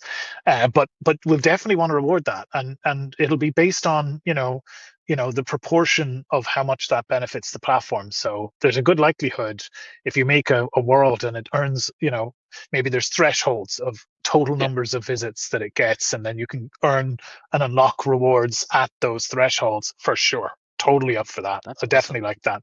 As long as it's it's within reason and it's balanced, right? I think Yeah, that's the main thing we want to try and figure out. Still got to be that human element. Let's I think see. that is. I think we've caught up with all the questions for real, though. Oh, really? Yeah. I don't know if Nice. I'm. Mostly it's people wanting to get involved, which is great. I'll tell you guys. Unfortunately, I actually have to go. This has been a lot of fun, Shane, and I'm loving everything I'm seeing. I Thank you. really, I'm appreciating the direction that this whole project is going. So anyway, guys, I appreciate that. someone else is going to have to help Shane keep up with the chat. Yeah, I I'll see you appreciate that, guys and I next thank you time for in all a the round. help. Yeah, absolutely, brother. I'll see you guys. Yeah, Have see you fun. later. If anybody else, See that, cause yeah, sorry, And go ahead. I was just saying, my fondest memory, one of my fondest memories really is just being able to create and see people come into my creations and enjoy it and having their own experiences and just being able to provide that sort of space for people. That's really one of my fondest memories, and can't wait to do it again. Thank you for that segue. I'll see you I guys. appreciate that. Yeah, man. See you later, cause that's a great opportunity. Let's shift this event into what is the third topic. Hey, Aline, I see you in the chat. Third topic is just let's have some fun. Tell us what's your fondest memory. Anybody who wants to come up, please raise your hand. I'll add you to. I see Christian is in the chat as well. Good to see you, Christian. Anybody who wants to come up on stage and talk and tell us their fondest memory, just raise your hand. If nobody raises their hand, I'm going to start picking people at random, so get ready for that. In the meantime, we could start with Andy. Andy, tell us what's your fondest memory? Oh, I've been thinking about fondest memories, and I just know there's so many of them. I think best to go chronologically. My first favorite memory, it was with I was with a guy called Ducky 3D, and he was using I've been the talking to him. very early builder, like A-frame and JavaScript, and for me, it was a magical experience. I was in a space with him, talking to him. He was doing things, and it was like I was collaborating a little bit because he could make magic appear. And it was, I didn't know, I couldn't envision exactly how this process was happening. It was kind of, it was something he was doing. He was tapping his keyboard. He was doing things. I couldn't work it out, and it was amazing, and it was magical. And I always remember that would be probably my first most impressive memory. It's just seeing people create things, and it was difficult, right? It was difficult. I just learned how to do it in the end. I learned the dark art, and it was special then trying to like share that dark art and that wonder with other people. But like that was my first thing, which evolved to the fact when you created Shane's editor, which is what the first part of this chat was about, and you made it so easy, and within a short time there's like thousands of people doing creation, and again that was the most special part for me, is just seeing people make things. You allow them to make things they don't think they can, and then suddenly you get them to do things. So my favorite memory is basically all those processes where I got involved, encouraging people, to make things, and they make them, and then they make some really amazing things, and later come back and thank you for getting me in that process. So yeah, it's a long progression, but it started with like seeing Ducky do it in A-frame, and then you making it accessible to everybody, which was always the most impressive part of my memory of Altspace was you providing that for people. I was really, really deeply affected and involved, passionate about creation and allowing people to do so. So that was my favourite memory, really. A lot of personal memories, of course, but that was my favourite, and that's tied into what this session was about earlier. You know, Andy, I really appreciate that. And your videos on YouTube that show people how to use the editor, that's somewhat of a claim to fame. Anytime I want to show people, I go to your video and I share that with them. So please don't delete that, because there's actually very little evidence of the original days other than that. And yeah, I'm still hoping you're going to bring out part 3 nearly a decade later when we've got all this sorted. But well, I sure yeah. am. I sure, but it looks like the tools are much more fleshed out. Look, having a little preview earlier, I thought it'd be a lot earlier stages than you've got. There's so many wonderful tools. I'm excited to get into and see what we can do with that. So yeah, I'm really up for like learning this and then like helping as many people as I can to get involved as well. Because that's my favorite thing, is watching people learn how to do things. They think it's inaccessible, and then you show them, no, it is accessible. And anybody that's learned any skill in productivity software, you know, it is like a magic thing to people that can't see the processes, and they can't imagine they could learn those processes. But this was such an easy route for people to get aboard, and I'm really, really excited more than anything else. There's so many things to be excited about, but that's one of the real highlights now, is having that low-level accessibility for everybody to get into, and just try and encourage as many people to be able to become creators. Appreciate that. Thank you. But look, I've invited a bunch of people up on stage, but let's just keep going here. See how many people we can get talking. I have tried to promise that we'll reduce the length of this session, because yeah, we're blasting out on Austin's YouTube here and cranking up to huge volumes of content. So, well, we'll try and keep it that it doesn't go too far beyond the 2 hour mark. So let's see how many more people we can get in here. Let's just go in order of who's on my screen. Daisy, you're next up. What have you got? Tell us your fondest memory. Yeah, I just wanted to share something that was magical for me, and it was right at the start when I joined Altspace, which was October 2018, and I joined just a few days before the Halloween event that Laurel organised, and now realised that there was an awful lot of world builders that were. But for me, I just I turned up and went through the turnstiles, and then I went into this dark corridor, and people were running up and down, and I'm thinking, what am I doing? I'm in a weird world with loads of weird people running up and down in the dark, and everybody was laughing. And then I ended up on my own, and somebody went, and that completely freaked me out, because I couldn't see anybody. I didn't realise, of course. Now I know that you can just teleport through a wall and just hide there and watch people.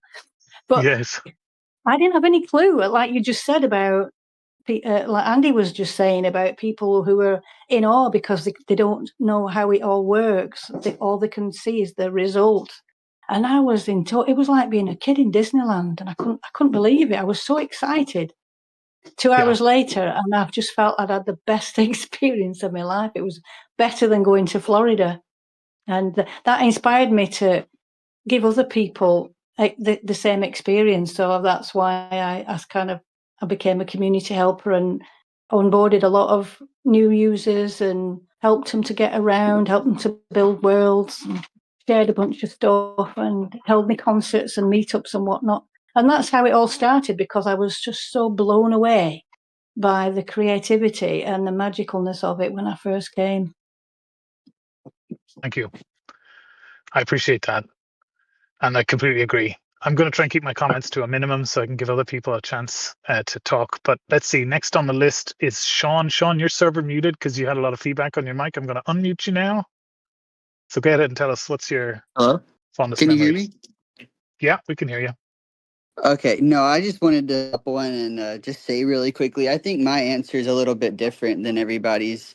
My fondest memory of AltSpace is just the feeling of being in AltSpace. I mean, there was so much you could do. I remember towards the end there, I had a specific like movie theater world, and just the feeling of the community and being there every month. We would change it to go to the holiday or to the, like, if it was a month without a holiday, we would pick people and put them up for their birthdays for that month. um all sorts of things. I mean, down to like the smallest of details, all the way in like the even the psychedelic worlds with the little mushrooms you could eat and like kind of like have a great time with everybody and walk around and trip out on the little fake shrooms. I just think the best thing about AltSpace for me and what kept me coming back was the community. And even to put more onto that, there was a time we did a AltSpace or the Builders Got Talent thing for the builders in the world, and we did the decorating and the world builders, and it was the community that came together for that. That was just, it's incredible. So looking forward to the new AltSpace. I'm really hoping that the community aspect of it's going to be pretty tight knit like it was before. Awesome. Thank you. That's awesome. I'll keep my comments to a minimum. Let's see. Soul, you're next on the list. Do you want to tell us what your fondest memory is? Yeah, my fondest memory was collaborating with a guy named Stovert, a guy named Saxy, and In a the girl chat? named Nina. Yeah, Yeah, Stover's all of actually them. in the chat. And actually, we did one of the earlier music videos and songs or before AI and everything in AltSpace, and Scott Keenely actually really helped us promote it, and we were able to get like 10,000 views in a couple of days, and it was just basically people in AltSpace for the most part, and it was just it was great because we involved the whole community. Like, so many people were in the video. We had like a casting call. It was just it was so dope to me that everybody wanted to be involved, and kind of like I think Stovert kind of pioneered because he's a real videographer in real life, and he was able to actually even talk Scott into giving him access to the drone so he could get aerial shots. It was Nice. it was just a great thing. I definitely loved it. Awesome. Well, thank you for sharing. Let's keep this train going. Lisa, you want to tell us what's your fondest memory? Well, I've been thinking about this, and I don't think there is one single fondest memory. It's hard. I To know be it's tough. yeah, it's got to be in the very early days. Um, there was a small group of us that used to meet almost nightly. Every single night we'd meet around about the same time when we'd all finished work. And just the bonds that were made then, it was just brilliant. We had really good conversations. We'd go world hopping together and do things together, but quite often we'd just stay in one person's home space. I think there was probably, off the top of my head, I don't know, maybe 4 or 5 of us.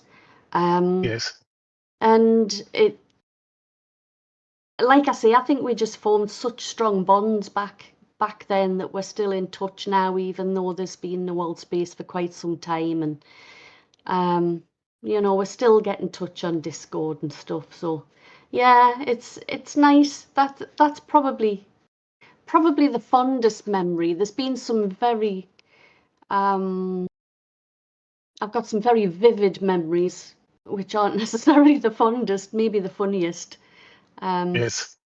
From AltSpace, and I'm sure other people will probably remember this that were in the campfire at the time. But there was one time I'd gone out with work, because we'd won some money. My team, the store that I worked in, had made the most sales on a particular item, and the company gave us a quite a fat check to go and treat ourselves. So we went out into Newcastle and we had a meal. We would book the poshest restaurant we could get, and we still couldn't spend all the money. So we thought, okay, well, we better drink the rest of it then.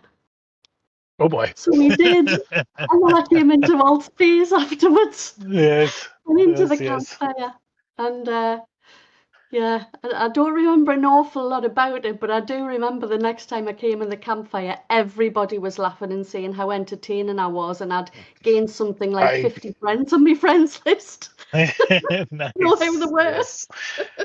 Yes, I love that. I mean, God knows, drink responsibly. Don't drink Oh and God, drive, everyone of remembers course, it. but Yeah. it's always safer, right? If you're drinking at home, and you could just hang out with people and feel like you're going out, but be able to just, take the headset off at the end of the night. So I totally get that. I think there's a few times I had some fun in there and fell asleep on a virtual rock that felt like a real rock and woke up on it too. So yeah, I totally get that. Anyway, I'll keep myself to a minimum. Thank you, Lisa. Swifty, you want to tell us what was your fondest memory? Well, my fondest memory would be, I suppose, when I met my wife in Altspace for the very first time. I went to reach out a few times, and eventually, we got talking. And for those that don't know, it's Designer Girl. We met up in Altspace. We met each other in the real world, and then we got married. And now it's been nearly 3 years next month. And Congratulations. yeah, and that's probably my biggest, fondest memory, to be honest, in Altspace. So yeah, and being part of a huge community, obviously, some of you might remember me from when I built the clothing as well in Altspace, and amongst other stuff, lessons and everything else. But yeah, had a lot of good fun and a lot of good times back then, and hopefully, looking forwards into the future, we can have some more good times and have some good fun with each other. So yeah, looking positive and looking good. Thank you. Great story. That Thank might be the you. one to beat so far, folks. uh, Okay, so let's see, Faye, you wanna take us through? I'll get to you soon after Wayaki. It's just I'm trying to go in order of people joined now. Sure. Okay. Well, my most favorite memory of Altspace was actually back when it was closing for the first time. And we had had a really emotional day, all of us. We knew that it was closing, it was our final party. And we all were gathered around watching videos that we had compiled of pictures and real life things, just saying goodbye.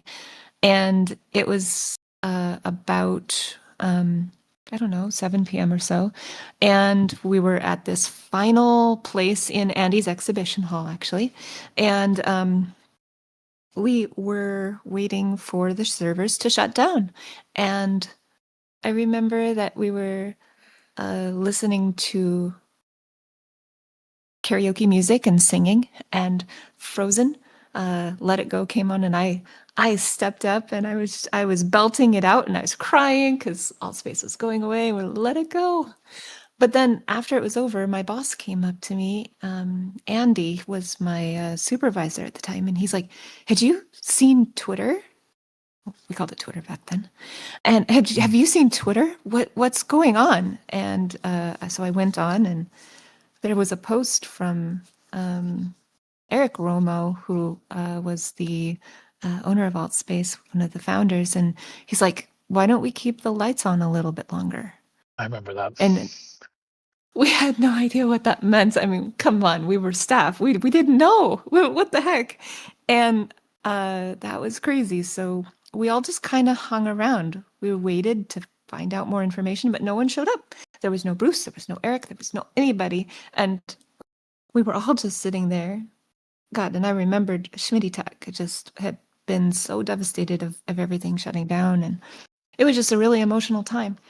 And so we all sat around waiting to find out more information. And we hung out at that exhibition hall, and some people left, but a lot of us stayed. And eventually we made our way up to the hill outside where all of the trees were. And Buzzy was sitting there, one of the OG users with a lot of us, and he was playing his ukulele. And then he started singing, and we all turned around to watch him, like, wow, this is just so nice. And he's like, no, I won't continue. I won't continue unless you're not looking at me. And so we all tried to figure out what we should do. And so we turned around. I looked up at the sky, and by now it's like 4 a.m. And so I'm tired. I lean back in on my couch and I just look up at the sky, put my hands behind my head, and I see all of these leaves falling down on my face. And I'm listening to Buzzy sing Wonderful World. And that's my favorite memory. There were a lot of us Beautiful. listening to him sing that song. But yeah, right after that, Bruce came over and he's like, well, I can't really give you much information, but yeah, why don't you guys go to bed? We'll see you in the morning. And we just Nice. waited for more information. It was really cool. It's a very special memory. I remember And reading Bruce's announcement on the AltSpace Reddit at the time, and it was so yeah, heartfelt as well. And it was a mixture oh, of uncertainty and, bittersweet, you know. mhm. So yeah, that's amazing. Yeah, it was the most impactful thing that's happened in my life. And then just without a whole bunch of details, just AltSpace has just completely changed so many people's lives. For me, it introduced me to all the people who are going to be in my life. I've lived with people in AltSpace, had huge adventures, really, really special, amazing times. It's changed my life for the good and has set me up with people I'll be with for the rest of my life. That I love dearly. Yep. That's my memories of AltSpace. Thank you for that. Mm-hmm. Okay, well, let's see, Nira. I think you should have been in there somewhere, but let me call you up. Hello. Oh, I cannot pick a favorite memory. I can look at just the faces in this chat and just crack up at any of them. I remember Shane, you coming in, and when you took Reggie Watts's outfit with Andy, and you guys came in and crashed a blender class, and that was like one of the funniest things.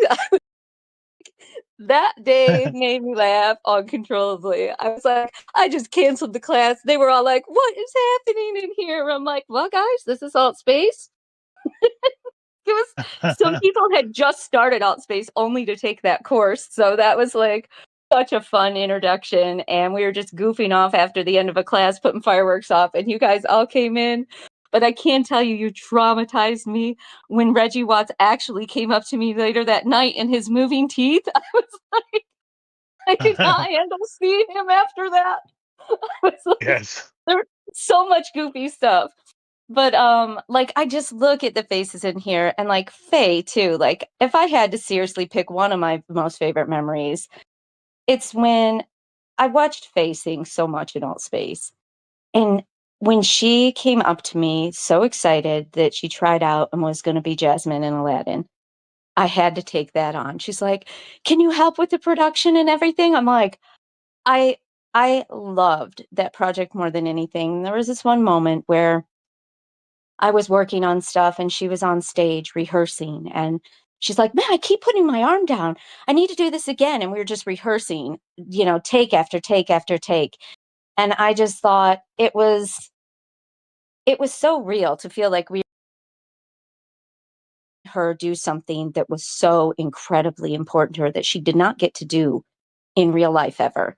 And watching the confidence in her change as she started off singing on a rock in the campfire to karaoke, and performing, and then to watch her be the lead in a play, singing her heart out on stage. That transformation of just viewing that over my time in there was amazing, and Lisa was another one I watched singing, starting off a little bit, here and there, and just transforming into this amazing performer. Like, I loved watching people grow over time. And Lisa actually sang something for our firework world too. And I can say that since AltSpace is closed, New Year's Eve never feels the same for me. I spent New Year's Eve with everybody in there in this world. And we did it year after year. Daisy was in there, Lisa, Andy, just everybody in the community would go into that world.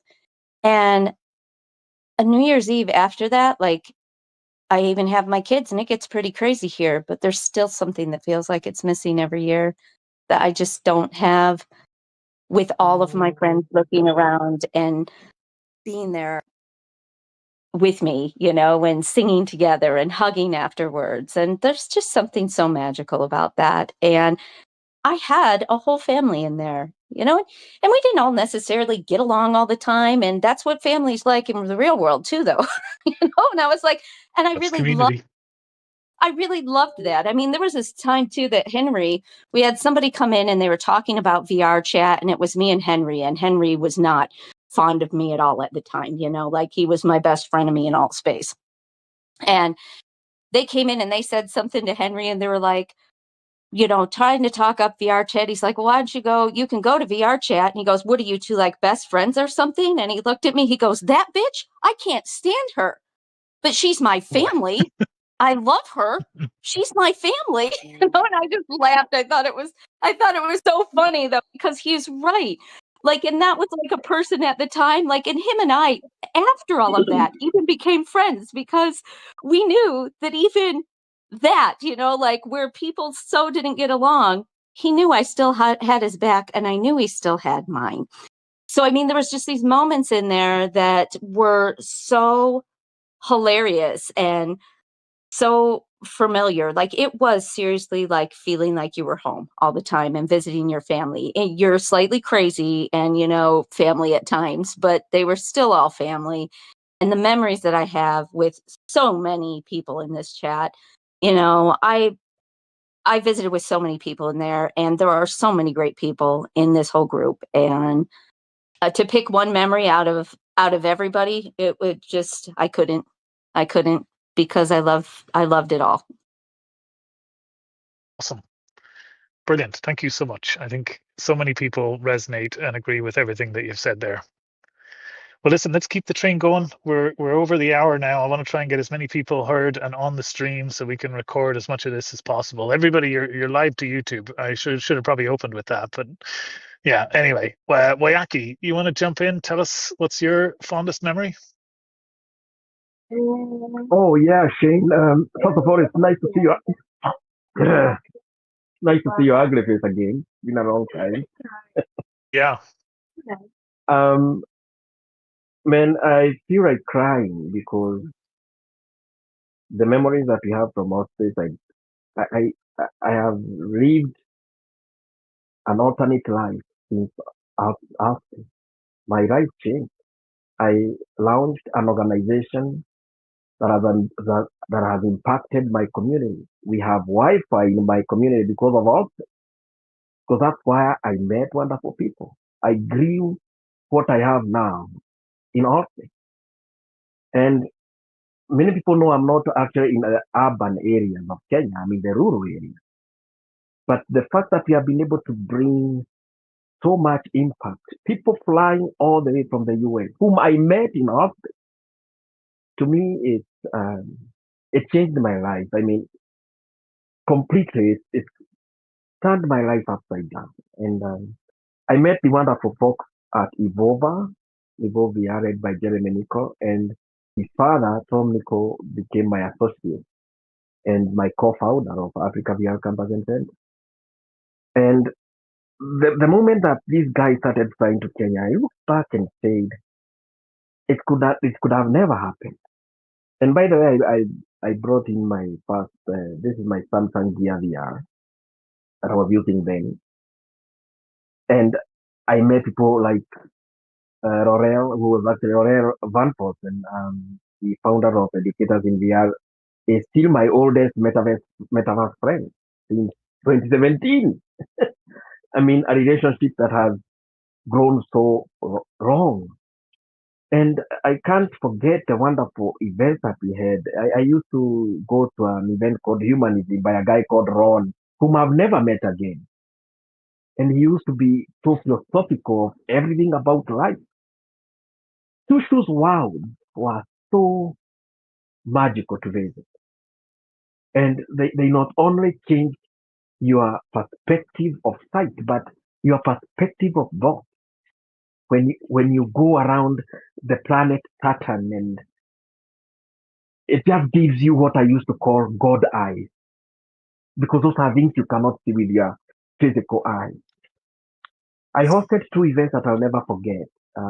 One when George Floyd was murdered, and I hosted an event called George Floyd's Murder: An African Perspective. And I didn't expect to have 70 people come to a metaverse event. That blew my mind. I could not moderate it. It ran out of moderation. And then there was Queen Elizabeth's death. Also, I wrote, "The Queen is dead. Who was she to you?"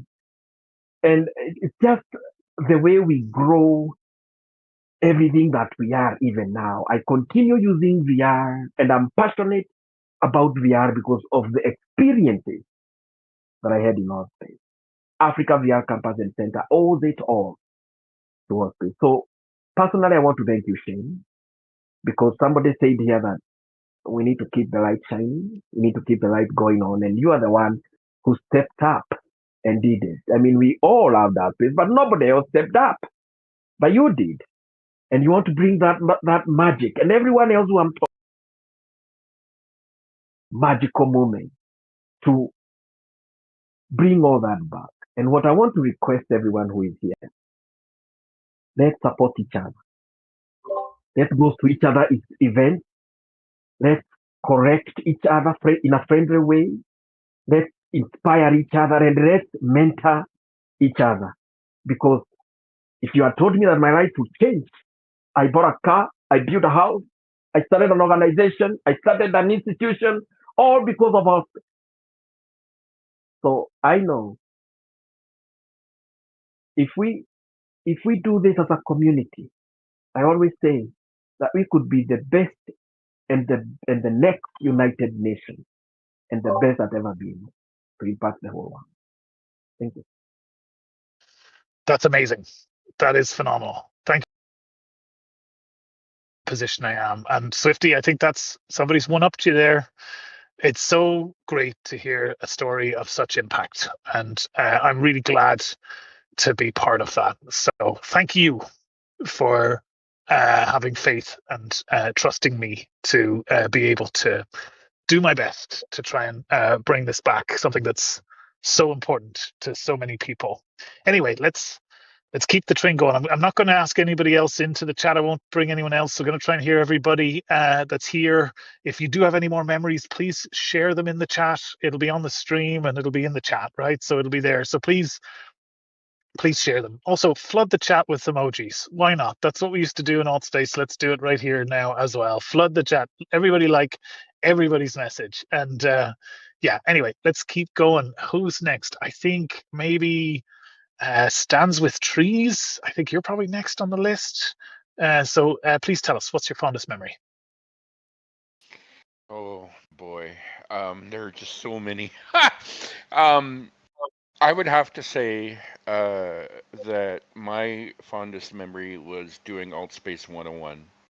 You know, when I taught people how to interact in the platform, how to use it, and how to get around, and I spent so many hours personally with people, you know, showing them how to world build, showing them how to do all the different things that we used to do in Altspace, enjoy the events and things like that. You know, that's what I liked the most.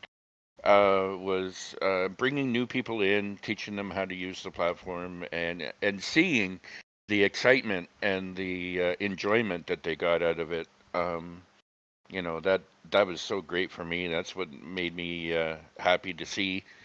And it also, I have to say, Altspace launched my moderation career. Because of Altspace, I became a moderator in VR. So there you go. Awesome.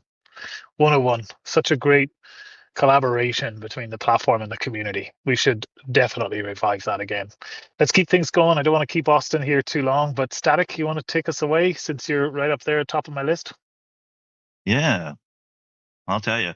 When I first got my VR headset, it blew my mind. And I'll tell you, one of the first places I ever went to was AltSpace. And it was so crazy to walk in there and just be greeted with such kindness and friendship. One of the first people I actually met, way before I met her, was Faye. And that was quite amazing. She was really friendly, showed me my way to a concert. I got to enjoy a guitar show and even talk to the guy that was playing guitar. And it was really cool. It was just so unique and special. And I really remember that day. And I hope that we can all create that same kind of magic in our new chapter here together, my friends. Awesome. Thank you for that. Really appreciate it. Thank you to everyone really who's come up and shared their memories here. I know it's not easy to get up in front of so many people, so it's much appreciated. Okay, let's keep it going. There's a few more people we want to hear from. Let's see, Roku. I may not get these in perfect order, by the way, but I promise I will get to you. So, Roku, you want to tell us what's your fondest memory? Yeah, absolutely. I hope you can hear me. I'm a little bit shy on there because, well, personally, my geez, it's really it's been a while. It's been a while. Okay. Actually, I have extreme social anxiety, and I bought the headset to be able to speak with my friend in 2000. I think it was 2018 and or 2019. I don't remember exactly. And when they started using the headset, I felt like totally isolated from the outside world. So I did try going inside Altspace, and it allowed me like to a little bit fight a little bit the anxiety and be able to meet new people. And that was a life changer. It's like, I mean, especially during the pandemic and everything, it's like I was totally isolated. My family is like really, really far away from where I live. So it's like it was a life changer. And I met so many people, so many kind people. And I'll just say my finest memory. I hope Lisa don't mind, but later on the Allspade Got Talent, where actually we were still both using our the robot avatar, and we did a tap dancing river dance as a performance. Wow. So it just since we didn't had any feet, it was the gag of the show. So it's like doing a tap dance thing without feet is quite impressive. So it's like it was a really, really fun memory I have with that. But other than that, it's like I was able to join like a group, and it's been like 8 year or 7 year we created a group for people that have like disability and everything. And my friend who created that group, we still talk, we still have like our group, and we still have our weekly meeting that we used to have in Altspace. We to that day every Sunday at 7, we still hold that. And when Altspace come back, just like for sure we'll go back in there and we'll organize our meetup there again, because we met so many people and it really, really changed my life there. So thank you very much for that. And well, sorry, I speak French as a first language, so I hope I didn't mess that up. Thank you very much.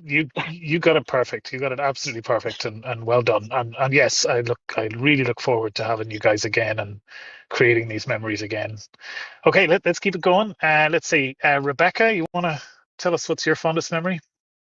Hey, everybody. Just first, a huge thank you, Shane, to you for all that you've done here, and to your team and to the investors. This is my fondest memory is right now. You stole my one.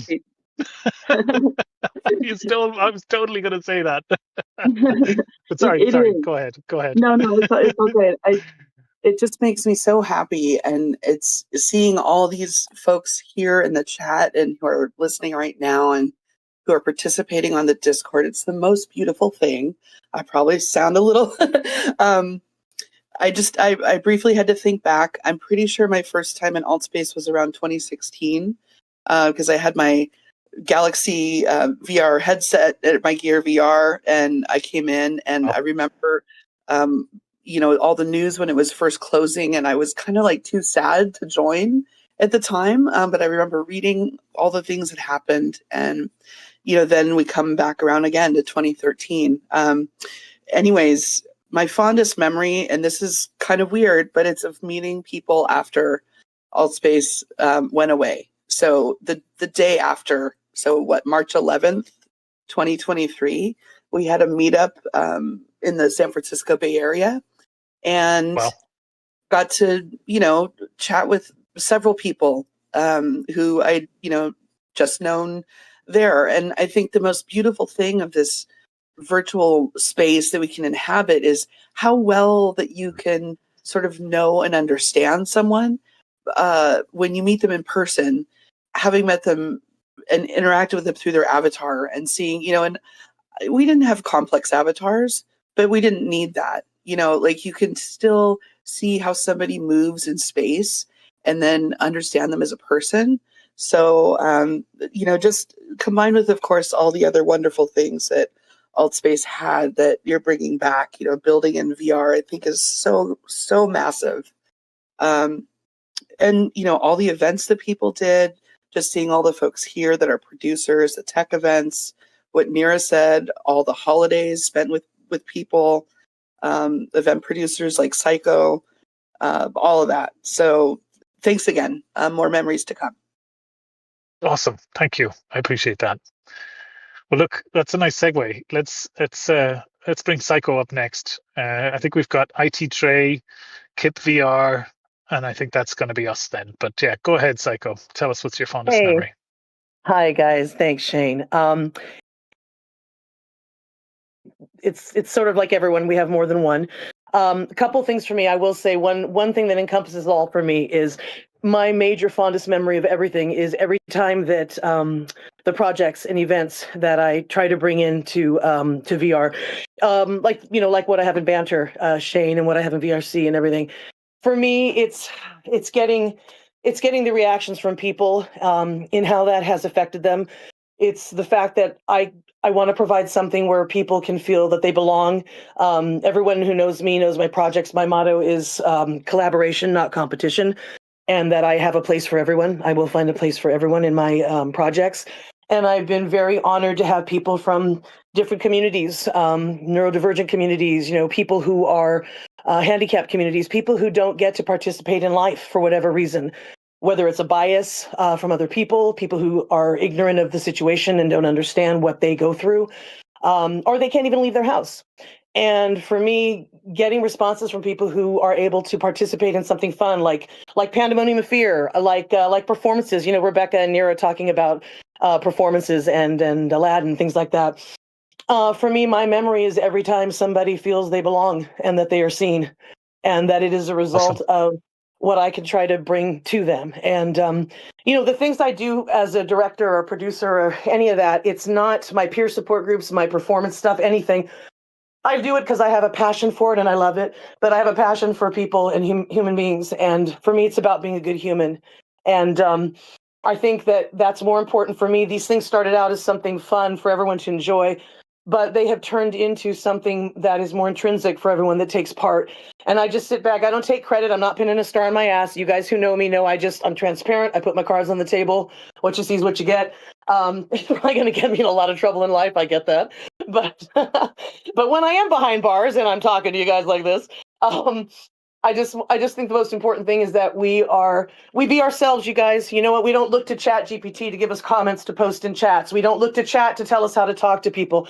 Look inside in your heart, and really get involved in these things. And anybody out there who wants to be a part of something, who is, turned away, or people don't. I mean, listen, I had a gal who had multiple personalities in one of my events. It was amazing. And we had this wonderful chat for 2 hours on the phone about it because she was worried about it. I'm like, hey, it's no big deal.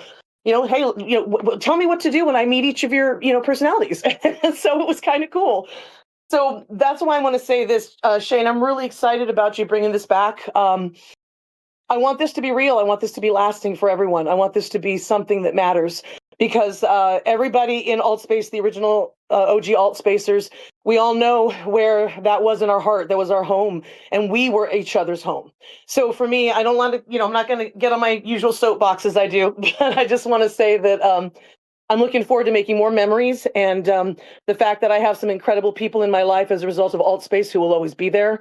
AltSpace is where I met Faye, and she is a massive part of my heart, and will always be that. And I don't know. I just wanted to say that I hope everybody gets involved in stuff. We're going to be bringing back Nira. We're going to be bringing back performance.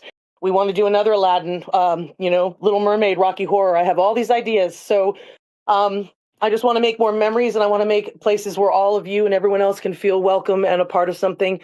So that's just it. I guess I just want to say that my memory has to do with, whatever I can do to affect change for people in a positive way and make them feel like they belong. Awesome. Thank you for all that you do.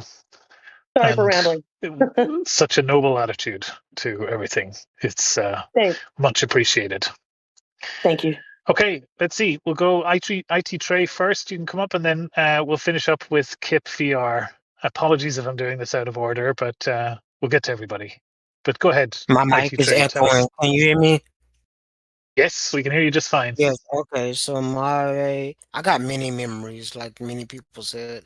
But I can remember that what sticks with me the most is meeting Artsy for the first time, and she giving me my first introduction to Unity. Ever since she did that, I literally took that information. I have videos and of memory, like what her showing me the little tricks and tools and tips, and I've taken it and I have come a long way.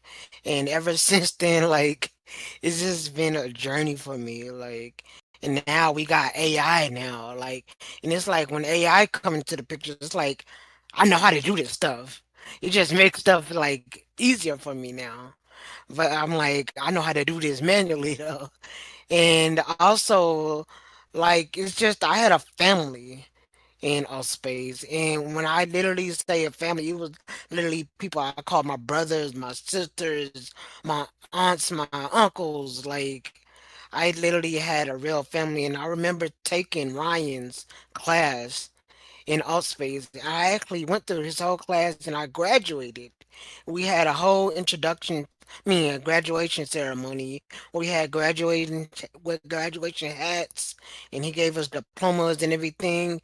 And so I remember going to the graduation, and of course, all my friends and family they came to support me, and they forgot to call my name one time, and so my aunts and uncles they got up and they went off. They were like, "Oh no, you not about to do this."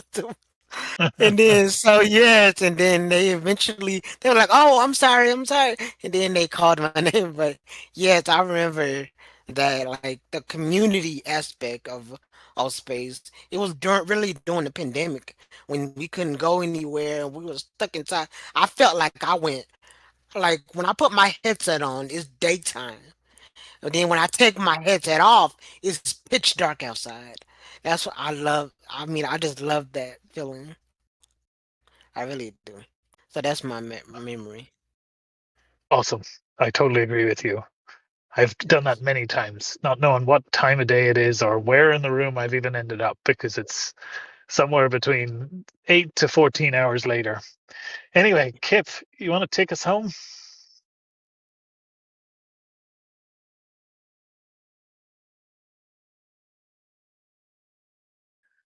I can't hear you, Kip, if you're talking. Might be just me. Somebody else can maybe let me know. Are you able to hear me now? Oh, there we go. Yeah, I can hear you. Go ahead.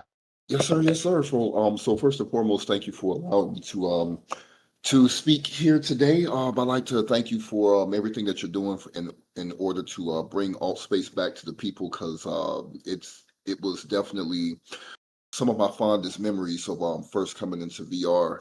Um, when I first came into VR, I was just just basically here for gaming and stuff. And the reason why I stayed in social VR is it's OG. Basically, and that I met BlackBerry and a couple of other people from AltSpace on another gaming platform here on the headset. And I remember a friend of mine, Sasha on VR, had invited me over to an event they was having over in AltSpace at Power Hour. And coming from a music background, it was it was it was one of the strangest and most amazing things that I had seen. Just people that was in there celebrating music, celebrating talent, and just having fun. And from that point, I stayed. I ended up learning how to build and everything, and these people ended up becoming my family. And now, years later, we still link up every now and then, talk every now and then. But me and Soji, we're up in it every weekend and stuff. And so Altspace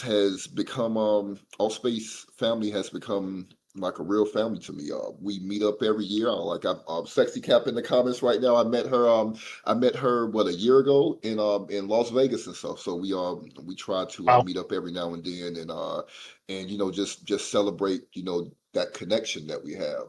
And Altspace is what brought that. So to everyone that's here that wants to see Altspace return, I'm knee deep in it with you. And Shane, thank you so much for giving us this opportunity to go back home, because my bags is packed. Nice. Love it. Love all of it. Thank you so much, everybody. Honestly, yeah, I can only reiterate what Rebecca has said. I think the fondest thing for me right now is to be exactly where I am and to have come full circle. And delivering what we're going to deliver here is really going to be a huge emotional milestone, I think, for me. And yeah, I'm holding it back a little bit here, if I'm honest, listening to everybody's memories. And I love the fact that we're recording this. We're recording all of what we're doing. I love that we're all getting together as a community. I'm not gonna waffle on too much longer. Let's try and keep it under 2.5 hours this time. Uh, but yeah, look, thank you so much, guys. Everybody who's been consistently here in the audience, listening to me talk about all sorts of mad things and taking part, giving your feedback, your opinions, all of that stuff. Please keep doing that. We need to do this together. It's all of us together. And yeah, I'm so delighted and humbled to be in the position to be able to make this happen. But realistically, it's not just me. It's definitely all of us. And yeah, um, I'll end it there. I don't want to go too deep because honestly, I need to take an emotional break from this conversation after this. But what I will say is that please help us to get the word out. Right, share and like and do all that. Slam the subscribe button, all of that kind of stuff. Love it. Please come back, join us here in the audience. Give us your 2 cents. Blast that chat with as many comments as you can. Overload it with questions. I want to have to dig through all of that as much as I can and try and get to everybody. Wear the badge on Discord, right? If you're not already, and if you don't have another one that you're repping, please do that. And yeah, just stay tuned, right? And hang in there. And yeah, we're going to have something pretty amazing here, and we're going to continue to deliver amazing updates every single week between now and when we go full early access launch, which right now is going to be about 5 or 6 weeks from now. But yeah, I'll leave it at that. I'll throw in the tagline one last time for posterity. Let's be there together again. Thank you, everybody. Have a great day, evening, good night, and we'll see you all next week, where maybe we'll talk about events or maybe some other topics we come up with between now and then. But let's yeah, I'll see you all next week, and thanks again, everybody. Awesome. Thanks, Shane. Bye-bye, everyone. Goodbye, everyone. Bye. Take care. Bye.